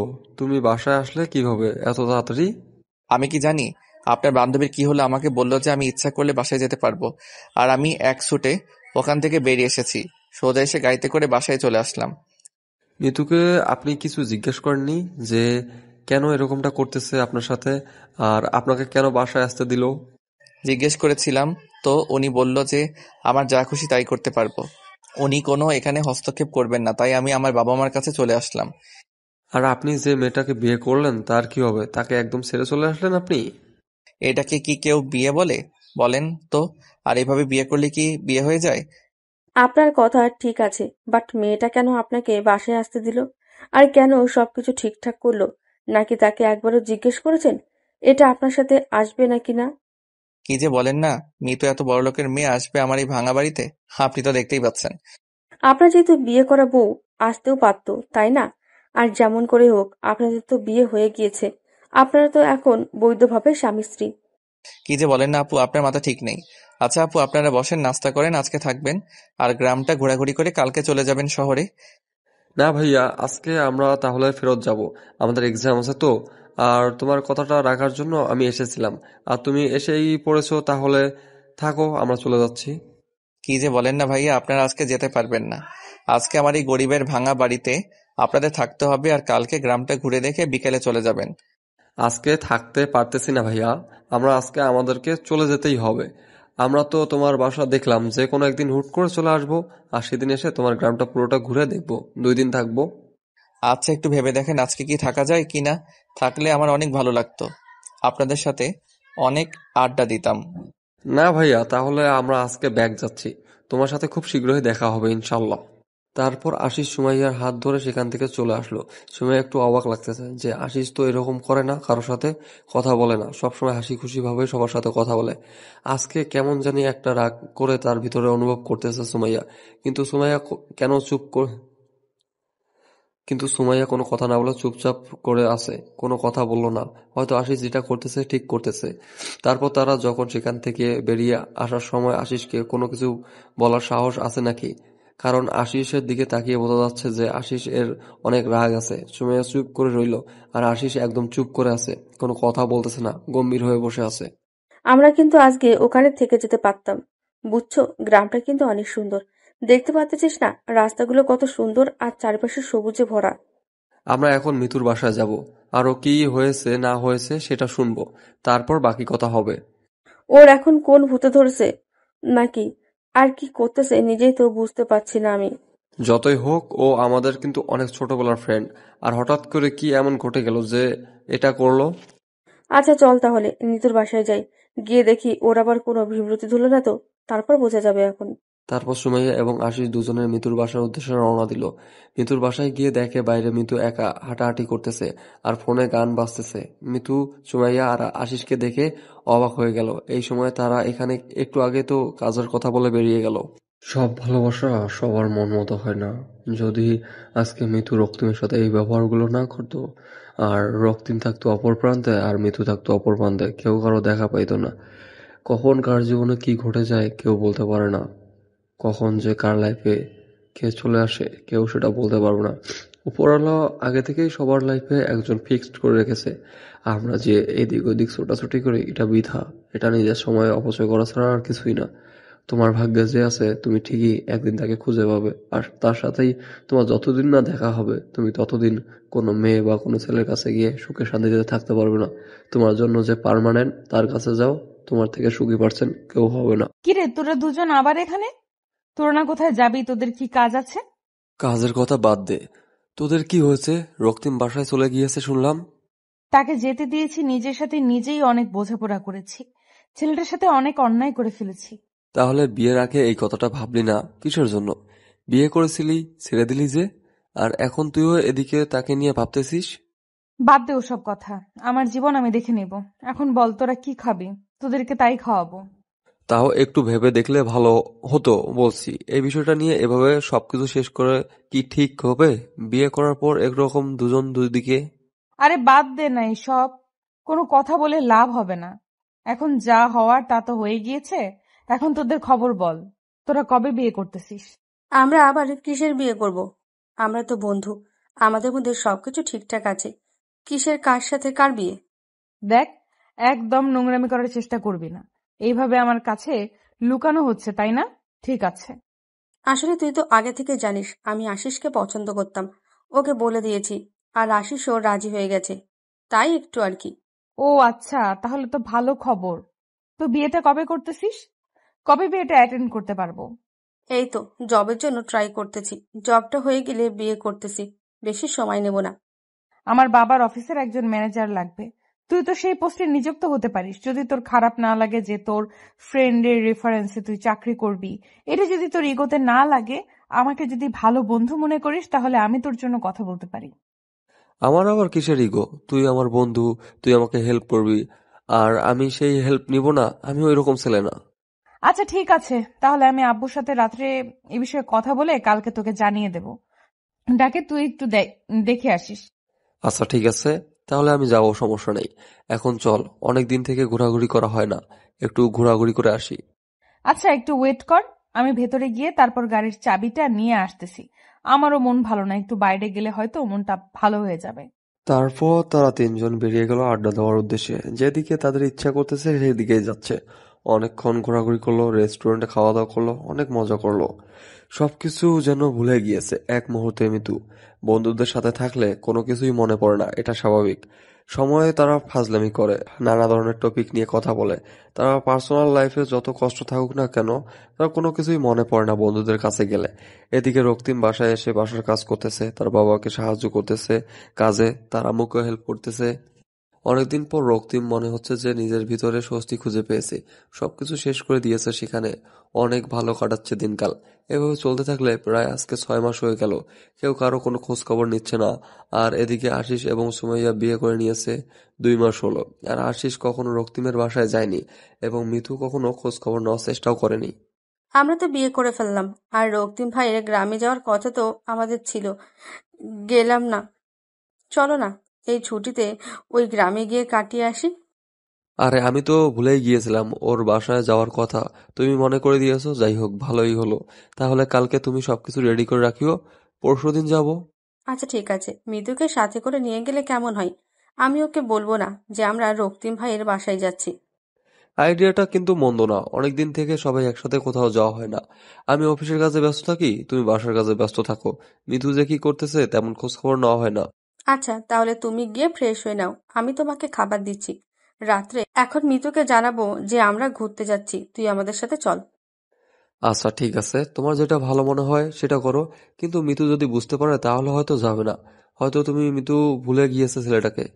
তুমি পাগল নাকি? আমি ওকে বুঝতে দেব নাকি? আমি ওকে কিছুই বলবো না, শুধু বলবো যে আমরা ঘুরতে যাচ্ছি, তুই আমাদের সাথে যাবি। আচ্ছা বউ পাখি, তাহলে তুমি তোমার কাজ চালিয়ে যাও, আমি ফ্রেশ হয়ে হচ্ছি। আশিস তার কাজে ব্যস্ত হয়ে পড়ল। আজ সুমাইয়া মিতুকে সবকিছু জানিয়ে দিল। মিতু রাজি হয়ে গেল, কারণ অনেকদিন থেকে সে ঘরবন্দি হয়ে আছে। কিছু ভালো লাগতেছে না, বাইরে গেলে অবশ্য ভালো লাগবে। তার জন্য রাজি হয়ে গেল। এক কথায় আজকে তারা রক্তিমের গ্রামের উদ্দেশ্যে রওনা দিল, তিনজনে মিলে। মিতু এসবের কিছুই জানে না। মিতু এই রাস্তা চেনে না, বা কখনো রক্তিমের বাসায় যায়নি, কোনো কিছু জানে না, কোথায় যাচ্ছে না যাচ্ছে। মিতু শুধু জানে তারা ঘুরতে যাচ্ছে। যখন গ্রামের আঁকাবাঁকা মেঠো পথে গাড়িটা প্রবেশ করবে, তখন মিতু অবাক হয়ে গেল যে এত সুন্দর গ্রাম। মিতু অবাক হয়ে গেল, অপরূপ সৌন্দর্য ভরপুর একটা গ্রাম দেখতে পাচ্ছে তারা। রক্তিমের বাসায় এসে পৌঁছে গেল। এখনো মিতু জানে না যে এটা রক্তিমের বাসা। মিতু জানে যে এটা হয়তো আশিস বা সুমাইয়া দুজনের কারো একটা আত্মীয়র বাসা। তারা এখানে গ্রামে আসে, আর আশিস গাড়ি থেকে নেমে সবাইকে গাড়ি থেকে নামিয়ে নিল। তারপর তিনজনে হেঁটে যাচ্ছে বাড়ির ভিতরের দিকে। রক্তিম মাত্র বের হচ্ছিল খেলতে যাওয়ার জন্য। বিকেল হয়েছে তো তার জন্য মাঠে যাবে, একটু খেলাধুলা করার জন্য। বাইরে এসে আশিস সময়কে মিতুকে দেখে অবাক, আর সাথে মিতু আরো বেশি অবাক। আরে আশিস ভাইয়া, যে কি খবর, কেমন আছেন? আর এই গরিবের কথা তাহলে আপনার মনে পড়েছে? আরে কি যে বলো না ভাইয়া, বুঝি না, আপনার কথা কি ভোলা যায়? আমরা ঠিক আপনাকে মনে রেখেছি, কিন্তু আপনি আমাদের একদম ভুলে গিয়েছেন। কি যে বলেন না ভাইয়া, বাসা আসার পর থেকে তো অনেকদিন চাপে ছিলাম আর কি। কাজের চাপ, তারপর সবকিছু মিলিয়ে একটু নিজেকে ব্যস্ত রেখেছিলাম। ভাইয়া 6টা মাস হয়ে যাচ্ছে বুঝছেন। এই 6 মাসে আপনি একবার হলেও আমাদের কাছে যেতে পারতেন, বা দেখাশোনা করতে পারতেন, বা একবার হলেও ফোন করেও কথা বলতে পারতেন, তাই না? আসলে ভাইয়া, আমার ফোনটা আমি রাস্তায় হারিয়ে ফেলেছিলাম, যার জন্য আমি কারোর সাথে কোনো যোগাযোগ করতে পারিনি। আর আমার সিম কার্ডটা তো ছিলই না ফোনে। আমাদেরকে ভিতরে নিয়ে যাবেন নাকি এখানে দাঁড়িয়ে দাঁড়িয়ে কথা বলবেন, তাড়িয়ে দিবেন, বুঝতেছি না। আমি দুঃখিত ভাইয়া, বুঝতে পারিনি। আপনাদের দেখে এতটাই অবাক হয়ে গিয়েছি যে ভুলে গেছি। ভিতরে আছেন ভাইয়া, ভিতরে আসেন সবাই। তুমি এখন তো বলবাই, আমরা বলার পর তুমি তো বলবাই, বুঝতে পারতেছি তো। খোঁজ খবর নাও না। আর এখন বাসে এসেছি, তাও মনে হচ্ছে তোমার বিরক্তি কাটেনি। লজ্জা দিবেন না আপু, আমি আসলে অবাক এতটাই হয়েছিলাম যে ভুলে গিয়েছিলাম, কিছু বলতে পারতেছিলাম না। প্লিজ রাগ না করে এখন একটু ভিতরে আসেন, আমাকে ক্ষমা করে দিয়েন। রাগ থাকলে কখনো আসতাম না এখানে, বুঝেছেন? আমরা এখানে এসেছি কয়েকদিন থাকবো। আপনার কি কোনো সমস্যা হবে? আরে কিছু হবে না, আমার আবার কিসের সমস্যা হবে? আপনারা চাইলে এখানে সারা জীবন থাকতে পারেন, আমার কোনো সমস্যাই হবে না। হইছে, অনেক বক বক করলেন, এখন চলেন ভিতরে, আর তারপর দেখি কি হয়। তারপর সবাই ভিতরে প্রবেশ করলো। আর মিতুর মুখ থেকে এখনো কোনো শব্দ বের হয়নি। কি বলবে না বলবে বুঝতে পারতেছে না। কেমন জানি তার ভিতরে অন্যরকম একটা ভালো লাগা কাজ করতেছে। সবাই ভিতরে গেল। মিতু, সুমাইয়া, আশিস একটা রুমে গিয়ে বসলো। তারপর একে একে সবাই ফ্রেশ হয়ে এসে আড্ডা দেওয়ার জন্য প্রস্তুত নিল। এই সময় রক্তিম বাইরে গেল, সবাইকে বলে গেল যে 30 মিনিটের মধ্যে ফিরে আসবে। আসার পর সবাই গ্রাম দেখতে বেরিয়ে পড়বে, আর এই সময়টা যেন তারা রেস্ট করে একটু। তোরা আমাকে এই জায়গায় নিয়ে আসলি কিসের জন্য? আর তোরা যে আমাকে এখানে নিয়ে আসবি, আগে বললি না কিসের জন্য? আগে বললে কি তুমি আমাদের সাথে এখানে আসতে? জীবনে আসতে না, তার জন্যই বলিনি। তোদের বলা উচিত ছিল, বুঝছিস? এখন আমি এখানে থাকবো না, এখান থেকে চলে যাব। আমাকে এখানে নিয়ে এসেছিস কিসের জন্য? আরে রাগ করতেছিস কেন? বুঝতে পারতেছি না। আমরা 2-1 দিন ঘুরে তারপরে চলে যাব। তুই না বললে সাথে কথা মনে করবে যে তুই চিনিস না। তোরা ভালো করে জেনে শুনে আমাকে এখানে নিয়ে আসছিস, আমি সেটা খুব ভালোভাবে বুঝতে পারতেছি। আমি এখানে থাকবো না, সকালে উঠে চলে যাব। আচ্ছা ঠিক আছে, তাহলে তোকে আমরা গিয়ে গাড়িতে তুলে দিয়ে আসবো। সমস্যা নেই। তুই যদি এখানে থাকতে না চাস তাহলে তো আমরা জোর করতে পারি না, স্বাধীনতা বলতে কিছু আছে। দেখ, আসিস তুই কেন এটা করতে গেলি? এখানে না এসে যদি অন্য কোথাও যেতে পারতে খুব ভালো হতো। আমি ভাবলাম তোদের সাথে আড্ডা দিয়ে মোর মেজাজ ফুরফুরা হবে, কিন্তু তোরা। আচ্ছা, আমার ভুল হয়েছে। আমাকে কালকে বিকেলে এখান থেকে রওনা দেব, অন্য কোথাও গিয়ে আড্ডা দেব, বুঝছিস? তাও এখন একটু চুপ থাক, মন মেজাজ ঠিক না আমার। কালকে এখান থেকে চলে যাব। আচ্ছা ঠিক আছে, আমি একটু ঘুমাবো, আমার খুব ঘুম পাচ্ছে। আমি এখানে ঘুমালাম, তোরা যখন ঘুরতে যাবি আমাকে একটু ডেকে নিস। আচ্ছা, সমস্যা নেই, তুমি ঘুমিয়ে পড়ো। আমরা যাওয়ার সময় তোমাকে ডেকে নিয়ে তারপর বেরিয়ে পড়বো। এই গ্রামটা অনেক সুন্দর, অনেকের কাছ থেকে শুনেছি, বুঝছিস? একটু হলেও বুঝতে পেরেছিলাম যখন গ্রামটাতে প্রবেশ করেছিলাম। আসলে মনে হয় অনেক মনোমুগ্ধকর গ্রাম হবে। দেখা যাক, ঘুরে করে তারপর রিভিউ দিব। এখন ঘুমাই। কথাটা বলে মিতু বিছানার উপর শুয়ে পড়ল। আর এদিকে আশিস এবং সুমাইয়া একটু বাইরে আসলো রুম থেকে। বাইরে এসে তারা দুজন একে অন্যের দিকে তাকাচ্ছে। মিতু ফেঁসে দিয়েছে। তারা মিতুর ভাবভঙ্গি ভালোভাবে বুঝতে পেরেছিল। মিতু চেয়েছিল যেন আশিস এবং সুমাইয়া তাকে কত আকতি মিনতি করে থাকার জন্য, কিন্তু তারা দুজন যখন বলল মিতু যেটা চায় সেটাই হবে, তখন মিতুর অবস্থা দেখার মতো ছিল। মিতু তো আর কোনো কথা বাড়াতে পারতেছিল না। ঘুমের বাহানা করে বিছানায় গিয়ে শুয়ে পড়ল। আশিস এবং সুমাইয়া আদরের নতুন বিবাহিত দম্পতি, তাদের তো একটু মাঝে একটু রোমান্স কিছু হবে, এটাই স্বাভাবিক। আশিস সুমাইয়ার পিছন থেকে সুন্দরভাবে জড়িয়ে ধরে আছে আর সামনের দিকে তাকিয়ে গ্রামের দৃশ্যগুলো দেখতেছে। আর এদিকে এই ফাঁকে আশিস দুষ্টুমি করে সুমাইয়ার গলায় তার ঠোঁট দুটো বসিয়ে দিচ্ছে। একটু আলতো করে সুমাইয়ার পেটে নিজের হাত দিয়ে স্লাইড করে দিচ্ছে। সুমাইয়া বারবার বাধা দেওয়া সত্ত্বেও আশিস তার কাজ চালিয়ে যাচ্ছে। সুমাইয়া ভাবতেছে যদি কেউ হুট করে এসে পড়ে তখন কি হবে তাদের অবস্থা। কিন্তু আশিস তার কাজে মনোযোগ দিয়ে চালিয়ে যাচ্ছে। সুমাইয়ার অবস্থা অনেক ভালো লাগতেছে। অনুভূতিটা অন্যরকম, কিন্তু এই উপযুক্ত সময় এটা না, পরিবেশ। নিজের মনের মানুষকে পেলে ভালোবাসার উপযুক্ত কোনো জায়গা লাগে না। ভালোবাসতে গেলে নির্দিষ্ট কোনো কিছু স্পেস লাগে না, যেখানে সেখানে তার প্রিয়তমাকে ভালোবাসা যায়। আশিস সেই প্রমাণ দিচ্ছে সুমাইয়াকে। আর এদিকে মিতু চোখ বদ্ধ করে শুয়ে আছে। তার চোখে কোনো ঘুম নেই, সে বাহানা করেছে। সে শুধু ভাবতেছে কখন রক্তিমের সাথে সে ফাঁকা স্পেস একা কথা বলতে পারবে, আর সেখানে সুমাইয়া এবং আশিস থাকবে না। মনের কথাগুলো কখন সে রক্তিমকে বলতে পারবে যে রক্তিমকে ছাড়া সে মোটেও ভালো নেই। তারপর থেকে আর এদিকে রক্তিম তাড়াতাড়ি ফিরে আসলো বাজার সদাই করে, কারণ বাসায় মেহমান এসেছে, ভালো মন্দ খাওয়াতে হবে। তার উপর তারা অনেক বড়লোকস এবং বড়লোকসের ছেলে মেয়ে। আর সব থেকে বড় কথা হচ্ছে তারা শহর থেকে গ্রামে এসেছে, এই প্রথম তার বাড়ির সাথে কয়েকদিন থাকবে। তো তাদের আতিথেয়তা ভালো করে করতে হবে। গ্রামের মানুষ আর যেটাই করুক বা না করুক, শহর থেকে কেউ আসলে তার আতিথেয়তা কমতেই রাখে না, এটাই প্রমাণ দিচ্ছে রক্তিম। আর এদিকে মিতু। কেমন আছেন আপনি? এই তো কোনো রকম বাসার কাজ করতেছি। পড়ালেখার খবর কি বাদ দিয়ে দিয়েছেন, নাকি এখন শুধু বাসায় কাজ করেন? হ্যাঁ, বাদ দিয়ে দিয়েছে। আব্বু আম্মু আর শহরে যাইতে দেয়নি, ভয় পাই যদি তাদের ছেলে আবার নিখোঁজ হয়ে যায়। বাবা মার কথা শুনে কি নিজের লাইফটা শেষ করে দিলেন নাকি? কোনো বাবা মা চায় না তার ছেলের জীবনটা নষ্ট হয়ে যাক। আমার বাবা মা বুঝে নিয়েছে যে আমার জন্য হয়তো বেটার হবে, সেটাই মেনে নিয়েছি। এতটা ভালোবাসেন আপনি আপনার বাবা মাকে? যাদের জন্য আমি এই পৃথিবীতে আসতে পেরেছি তাদেরকে ভালোবাসবো না তো কাকে ভালোবাসবো বলেন? যারা না হলে আমি এই পৃথিবীর মুখ দেখতাম না। অন্য সবাই তো এতটা বাবা মাকে ভালোবাসে না। এখন দেখেন, আমি আমার বাবাকে ততটা ভালোবাসি, বাট আপনার বাবা মার মাঝে এমন স্পেশাল জিনিস আছে যার জন্য আপনি আপনার বাবা মাকে এতটা ভালোবাসেন।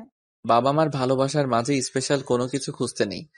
বাবা মার প্রতিটা মায়ের আঘাতে ভালোবাসা লুকায়িত থাকে, কিন্তু সবার কাছে সেই ভালোবাসার মূল্য হয়তো আমার মতো হয় না। তার জন্য তারা হয়তো তার বাবা মাকে এতটা ভালোবাসে না। আমি আপনার সাথে যেটা করেছি সেটার জন্য আমি অনুতপ্ত। আমি আবার আপনার কাছে হাত জোর করে মাফ চাচ্ছি। যা হওয়ার তা তো হয়ে গিয়েছে, এখন সেটা নিয়ে আর কথা বলে লাভ কি বলেন? তাই বলতে চাচ্ছি, আমার জন্য আপনার জীবনটা নষ্ট হয়ে গেল। আমি যদি আপনার সাথে তখন ওইরকম না করতাম, তাহলে আজকে আপনি ভালো কিছু করতে পারতেন। এরকম গ্রামে খেটে খাইতে হইতো না আপনাকে। কই, আমি তো গ্রামে কোনো চাষাবাদ করি না। আমি একটা জব করতেছি ছোটখাটো, আর সেটা দিয়ে আমরা চলছি। আর বাবা খেতে কাজ করে। তাহলে তো ভালোই। তো এখন আপনার ভবিষ্যৎ প্ল্যানিং কি? কি করবেন বা কি করতে চাচ্ছেন? কোনো প্ল্যানিং নেই, যা হবে দেখা যাবে। এইভাবেই চলে যাচ্ছে দিনকাল। কোনো প্ল্যানিং করে কোনো কিছু হয় না, যা হয় হুটহাট করেই হয়ে যায়। এটা অবশ্যই ঠিক বলেছেন, যা হয় হুটহাট করেই হয়ে যায়। প্ল্যানিং করলে কোনো কিছু হয় না, সেটা আমি এখন বুঝি। আর এখন আমি সবকিছু ভালোভাবেই অনুভব করতে পারি। তারপর বলেন, আঙ্কেলের খবর কি? বাসায় থাকে এখন নাকি এখনো বাইরের দেশে? বাইরের দেশেই থাকে। ব্যবসার কাজ না করলে তো উনি আবার ভালো করতে পারে না, তাই ব্যবসার কাজে সবসময় নিজেকে ব্যস্ত রাখে। আর আমি একা। আপনি একা থাকবেন কেন? আপনার টাকার অভাব আছে? যে কোনো একটা ছেলেকে তুলে রাখলেই তো হয়, তাই না?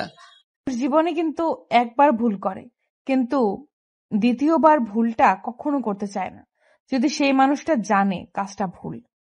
যাই হোক, অন্তত বুঝতে পেরেছেন যে আপনার কাজটা ভুল ছিল, আর আপনি সেটাতে অনুতপ্ত। দেখেন, ওরা দুজন কি সুন্দর উপভোগ করতেছে ওদের সুন্দর জীবনটা, আর আমরা। ওদের মাঝে নিঃস্বার্থ ভালোবাসা আছে, তার জন্য মনে হয় সুখী। আর আপনার মাঝে হয়তো সেই ভালোবাসা ছিল না। হয়তো আমি অন্যরকম ছিলাম, নিজের ভুলগুলো সব সময় ঠিক মনে করতাম। বাদ দেন এসব কথা বলে আর লাভ কি? চলেন সামনে গিয়ে বসি। ওইখানে সুন্দর একটা মনোরম পরিবেশ আছে। আমার মন খারাপ থাকলে আমি ওইখানে বসে থাকি। আপনি কি ভুলে যাচ্ছেন যে আমরা স্বামী স্ত্রী, আর আপনি কি ফিরে আসবেন না আমার লাইফে? আমি চাই আপনি ফিরে আসুন আমার লাইফে। আমি কি বলেছিলাম কখনো আপনার কাছে আমি কোন অধিকারে নিয়ে গিয়ে দাঁড়াবো না? আপনাকে তো কোনো অধিকার নিয়ে দাঁড়াতে বলিনি, আমি এসেছি অধিকার নিতে। চাইলে কিন্তু সবকিছু সম্ভব, বুঝেছেন? অনেকটা পথ পেরিয়ে এসেছি, অনেকদিন হয়ে গিয়েছে। এসব কিছু ভুলে যাওয়া উত্তম হবে। ভুলের ক্ষমা কি আপনি আমাকে কখনোই করবেন না? আমি অনেক আগেই আপনাকে ক্ষমা করে দিয়েছি, বুঝেছেন? এসব আমার মনে কোনো কিছু নেই, শুধু আমি আমার বাবা মাকে নিয়ে হাসি খুশি থাকতে চাই। কেউ সেই জায়গা থেকে একটু ভালোবাসা দিবেন, আমি আপনার কাছেই থেকে যাব। আমার আর একাকিত্ব ভালো লাগে না, বুঝছেন? মরে যেতে ইচ্ছে করে। একাকী থাকবেন কিসের জন্য? বিয়ে করেন, সংসার করেন, সুখে থাকেন। তো করেছি, তাই না? আর কতবার বিয়ে করতে বলেন? এটা নামের বিয়ে ছিল। আপনি চাইলে আমি আপনাকে মুক্ত করে দেব, সমস্যা নেই। আপনি অন্য কারোর সাথে সুখে থাকলে আমিও সুখে থাকবো। আমার জন্য কি আপনার মনের গহীনে কোনো ফিলিংস নেই? একটাবার ইচ্ছা করে না যে আমার সাথে সারা জীবন পার করে দিতে? ইচ্ছা করলে সব ইচ্ছা পূরণ হয় না। আপনার লাইফস্টাইল আর আমার লাইফস্টাইল রাত দিন তফাৎ। হ্যাঁ, আগে আমি ধনী গরিবের মাঝে অনেক পার্থক্য বুঝতাম, কিন্তু এখন সেটাকে আর পাঠ্য মনে করে না। এখন মনে হয় লাইফে সঠিক একজন মানুষ থাকা খুবই দরকার। সে ধনী হোক বা গরিব হোক, নিঃস্বার্থভাবে ভালোবাসতে পারলেই হলো। রক্তিম এবং মিতু এর মাঝে কথাবার্তা চলতেছিল, কিন্তু রক্তিম কোনোভাবে নিজেকে বিশ্বাস করতে পারতেছে না যে আদৌ কি মিতু তাকে সত্যি ভালোবেসে ফেলেছে, নাকি তার সাথে কোনো ফন্দি। কোনোভাবেই সে নিজের সাথে নিজেই বুঝে উঠতে পারতেছে না। অনেক ঘোরাঘুরি করলো, ঘোরাঘুরি করে সন্ধ্যা হয়ে আসলো। আর সন্ধ্যার সময় গ্রামের পরিবেশের পরিবর্তন হয়ে যায়। সন্ধ্যার সময় যেমন শহরে একদম কোলাহল সৃষ্টি হয়, সেই কোলাহলটা গ্রামে নেই। মৃদু বাতাসে সে শরীর হালকা করে দিয়ে যাচ্ছে, মনটা একদম শান্ত ও নির্মল হয়ে যায়। সন্ধ্যা ঘনিয়ে এসেছে, তার জন্য তারা চারজন বাসায় ফিরে আসলো। সুমাইয়া এবং আশিস এসে তাদের রুমের ভিতর প্রবেশ করলো। তারা দুজন রুমে চলে গেল। এদিকে রক্তিম তার রুমে যাওয়ার জন্য প্রস্তুত হলো, আর সুমাইয়া তার রুমে চলে গিয়েছে অলরেডি। মিতু রক্তিমের পিছনে পিছনে প্রবেশ করলো। রক্তিম বেশ অবাক হলো, মিতু কেন এরকম করতেছে, কেন তার রুমে আসতেছে এভাবে, আর মিতু কি চাচ্ছে বুঝতে পারতেছে না রক্তিম। মিতুর এসব বাচ্চামি স্বভাব তার মোটেও ভালো লাগতেছে না। আপনার কি হয়েছে? আপনি এভাবে আমার পিছনে পিছনে আসছেন, ব্যাপার কি? কোনো ব্যাপার নেই, এখন থেকে আমি আপনার সাথে থাকবো, আর কোথাও যাচ্ছি না, শহরে ফিরে যাব না আর। এটা কিন্তু আপনি বোকামি করতেছেন, এটা ঠিক না। আপনি শহরে ফিরে যান, বুঝছেন? এটা আপনার জন্য ভালো হবে। এরকম পাগলামি না করাই ভালো। যে পাগলামি করে সারা জীবন সুখে থাকতে পারবো, আমি সেই পাগলামিটা করতে চাই আবারও। প্লিজ, আপনি বোঝার চেষ্টা করেন, এটা সম্ভব না। আপনি ফিরে যান এখান থেকে, ভালো হবে। আমি ফিরে যাওয়ার জন্য আসিনি এখানে। আমি যখন তোমাকে দেখেছি তখন আমি ডিসিশনটা নিয়েছি। আমি আর তোমাকে ছেড়ে কোথাও যাচ্ছি না, আমি থাকতে পারবো না। আপনার যা খুশি তাই করতে থাকেন, আমি ঘুমাবো। এখন আমাকে ডিস্টার্ব করবেন না। মাত্র সন্ধ্যা হলো, খাওয়া দাওয়া না করে ঘুমাবেন মানে বুঝতেছি না ব্যাপার। আমি প্রতিদিন এই সময় ঘুমাই। রাত 10টায় ঘুম থেকে উঠে খাওয়া দাওয়া করে কাজে চলে যাই। কাজ থেকে এসে রাত 2টায় আবার ঘুমাই। সো আপনি এখন যান, আমাকে ঘুমাতে দেন। বললেই তো আর হবে না যে ঘুমাতে দেন। আমি এসেছি, আমাকে তো সময় দিবেন আজকে নাকি? অনেক তো সময় দিয়েছি, এখন আপনি আমাকে আমার মতো ছেড়ে দেন। আপনি আপনার মতো থাকেন। বললে তো সবকিছু ঠিক হয় না, মাঝে মাঝে কিছু রুটিন চেঞ্জ করতে হয়। এখন থেকে সব রুটিন চেঞ্জ হয়ে যাবে। আমি আমার কোনো রুটিন চেঞ্জ করতে পারবো না, বুঝছেন? এরকম গায়ে পড়া ঝগড়া বাদ দেন। আপনি আমার রুমে গিয়ে ঘুমিয়ে পড়েন, না হলে যা খুশি তাই করেন। আমি এখন কোনো কিছু করতে পারবো না। আচ্ছা, আপনার ঘুম পাচ্ছে, আপনি বিছানায় শুয়ে পড়েন, আমি আমার মতো থাকতেছি, সমস্যা নেই। রক্তিম গিয়ে বিছানায় শুয়ে পড়ল আর চোখ বদ্ধ করে নিল। এদিকে মিতু মুচকি হাসি দিয়ে নিজের দেহে থাকা অলংকারগুলো খুলে এক সাইডে রেখে দিল। এই বাসার ভিতরের পরিবেশটা অনেক সুন্দর। ভিতর থেকে দেখলে মনে হচ্ছে না যে এটা গ্রামের মাঝে। অনেক মহিলা এসেছে মিতু আর সুমাইয়া এবং আশিসকে দেখার জন্য, কিন্তু বাসার ভিতরে কাউকে প্রবেশ করতে দেওয়া হয়নি। সন্ধ্যার সময় হয়েছে তার জন্য। সবাইকে বলা হয়েছে কালকে সকালে এসে যেন দেখার জন্য। মিতু তার শরীরে থাকা সব গহনা খুলে রেখে দিল। রক্তিমের শরীরের উপর মাথাটা রেখে শুয়ে পড়ল। রক্তিম উঠতে চাইলে মিতু শক্ত করে রক্তিমকে ধরে যায়, ফলে রক্তিম আর উঠতে পারে না। কি করতেছেন আপনি এসব? প্লিজ আপনি রুম থেকে বেরিয়ে যান প্লিজ। আমি আপনার স্ত্রী, আর আমার স্বামীর কাছে আমার যে হক আছে আমি সেটা আদায় করতে যাচ্ছি। কেন আপনি এরকম করতেছেন আমি বুঝতে পারতেছি না। প্লিজ আমাকে ছেড়ে দেন, আমি পারবো না এরকম কোনো কিছু করতে। আপনাকে তো কোনো কিছু করতে হবে না, যা করার আমি করব। আপনি শুধু আমাকে ভালোবাসবেন। বলতেছি তো আমার পক্ষে সম্ভব না, তারপরও কেন আপনি জোর জবরদস্তি করতেছেন আমাকে? তার বাচ্চা একদম মেরে ফেলবো, কিন্তু মেজাজ গরম করবি না। অনেকক্ষণ থেকে ভালো করে কথা বলতেছি, গায়ে লাগে না তাই না? আপনি হয়তো ভুলে যাচ্ছেন এটা আমার বাসা। আপনি যদি আমার সাথে কোনো রকম খারাপ ব্যবহার করেন আমি কিন্তু ভালো করবো না আপনার সাথে। কি খারাপ করবে আমার সাথে? মেরে ফেলবে? আচ্ছা তাহলে মেরে ফেলেন, আমি মুক্ত হয়ে যাব। প্লিজ আপনি আমার অতিথি, আপনার সাথে আমি এরকম কোনো কিছুই করবো না। প্লিজ আপনি প্লিজ আমাকে ছেড়ে দেন। কে শোনে কার কথা? রক্তিমকে একবার চুপ করে দেওয়ার জন্য মিতু ঠোঁট দুটো দিয়ে রক্তিমের ঠোঁটে ডুবিয়ে দিল। আর রক্তিম কোনো কিছু বুঝে ওঠার আগে মিতু তার ভালোবাসা দিয়ে রক্তিমকে পাগল করে দিল। রক্তিম আর কোনোভাবে বলল না, আর কোনো কিছুই বলল না। রক্তিমও পাগলের মতো মিতুকে ভালোবাসা দিয়ে ভরিয়ে দিল। সব বাধা বিভক্তি পিছনে ফেলে দিয়ে দুজনের ভালোবাসার সাগরে তলিয়ে গেল। এবং আগে এদের মাঝে যা হয়েছিল সবকিছু অবৈধ, কিন্তু আজকে সবকিছু বৈধ। ভালোবাসার কাছে মান অভিমান কোনো কিছুই না। যদি ভালোবাসা সত্যিকারের ভালোবাসা হয়ে থাকে, সেখানে রাগ অভিমান অবিশ্বাস এসব কোনো কিছুই থাকতে পারে না। যদি আপনি কাউকে সত্যিকারের ভালোবাসেন, তাহলে আপনি হয়তো কখনো অসুখী হবেন না। যদি আপনার সম্পর্কের মাঝে অবিশ্বাস থাকে, তাহলে আপনাকে সেই সম্পর্ক থেকে বেরিয়ে আসাই উত্তম। যেখানে বিশ্বাস নেই সেখানে সম্পর্ক তো দূরের কথা, তাকে নিয়ে কল্পনা করাও উচিত না, কারণ বিশ্বাসটা ভালোবাসার মূল চাবিকাঠি। এইভাবেই আমি তোমার কাছ থেকে সারা জীবন ভালোবাসা পেতে চাই। ভালোবাসবো, খুব ভালোবাসবো, যদি আপনি আমার শেষ নিঃশ্বাস অব্দি পাশে থাকেন। আর কোথাও ছেড়ে যাব না, প্রমিস করলাম। আজকের পর থেকে আমি আপনাকে ছাড়া কোথাও যাব না। আমিও কথা দিলাম আপনাকে ছাড়া আমি দ্বিতীয় কোনো নারীতে আসক্ত হতে চাই না। সারা জীবন আপনার ভালোবাসায় মেতে থাকতে চাই। অতীতে সবকিছু ভুলে গিয়ে শুধু সামনের ভালোবাসাগুলোকে আমি উপভোগ করতে চাই। অতীতের কোনো কথা মনে রাখতে চাই না আমি। আমিও চাই না অতীতের কোনো কিছু মনে রাখতে, চাই না ভবিষ্যতের কথা চিন্তা করতে, চাই আপনাকে সঙ্গে নিয়ে। ভালোবাসি মিস্টার, আমি আপনাকে খুব ভালোবাসি, জীবনের থেকেও বেশি। আমিও খুব ভালোবাসি 7 দিনের জেদি বউ আর লাইফ টাইম বউ।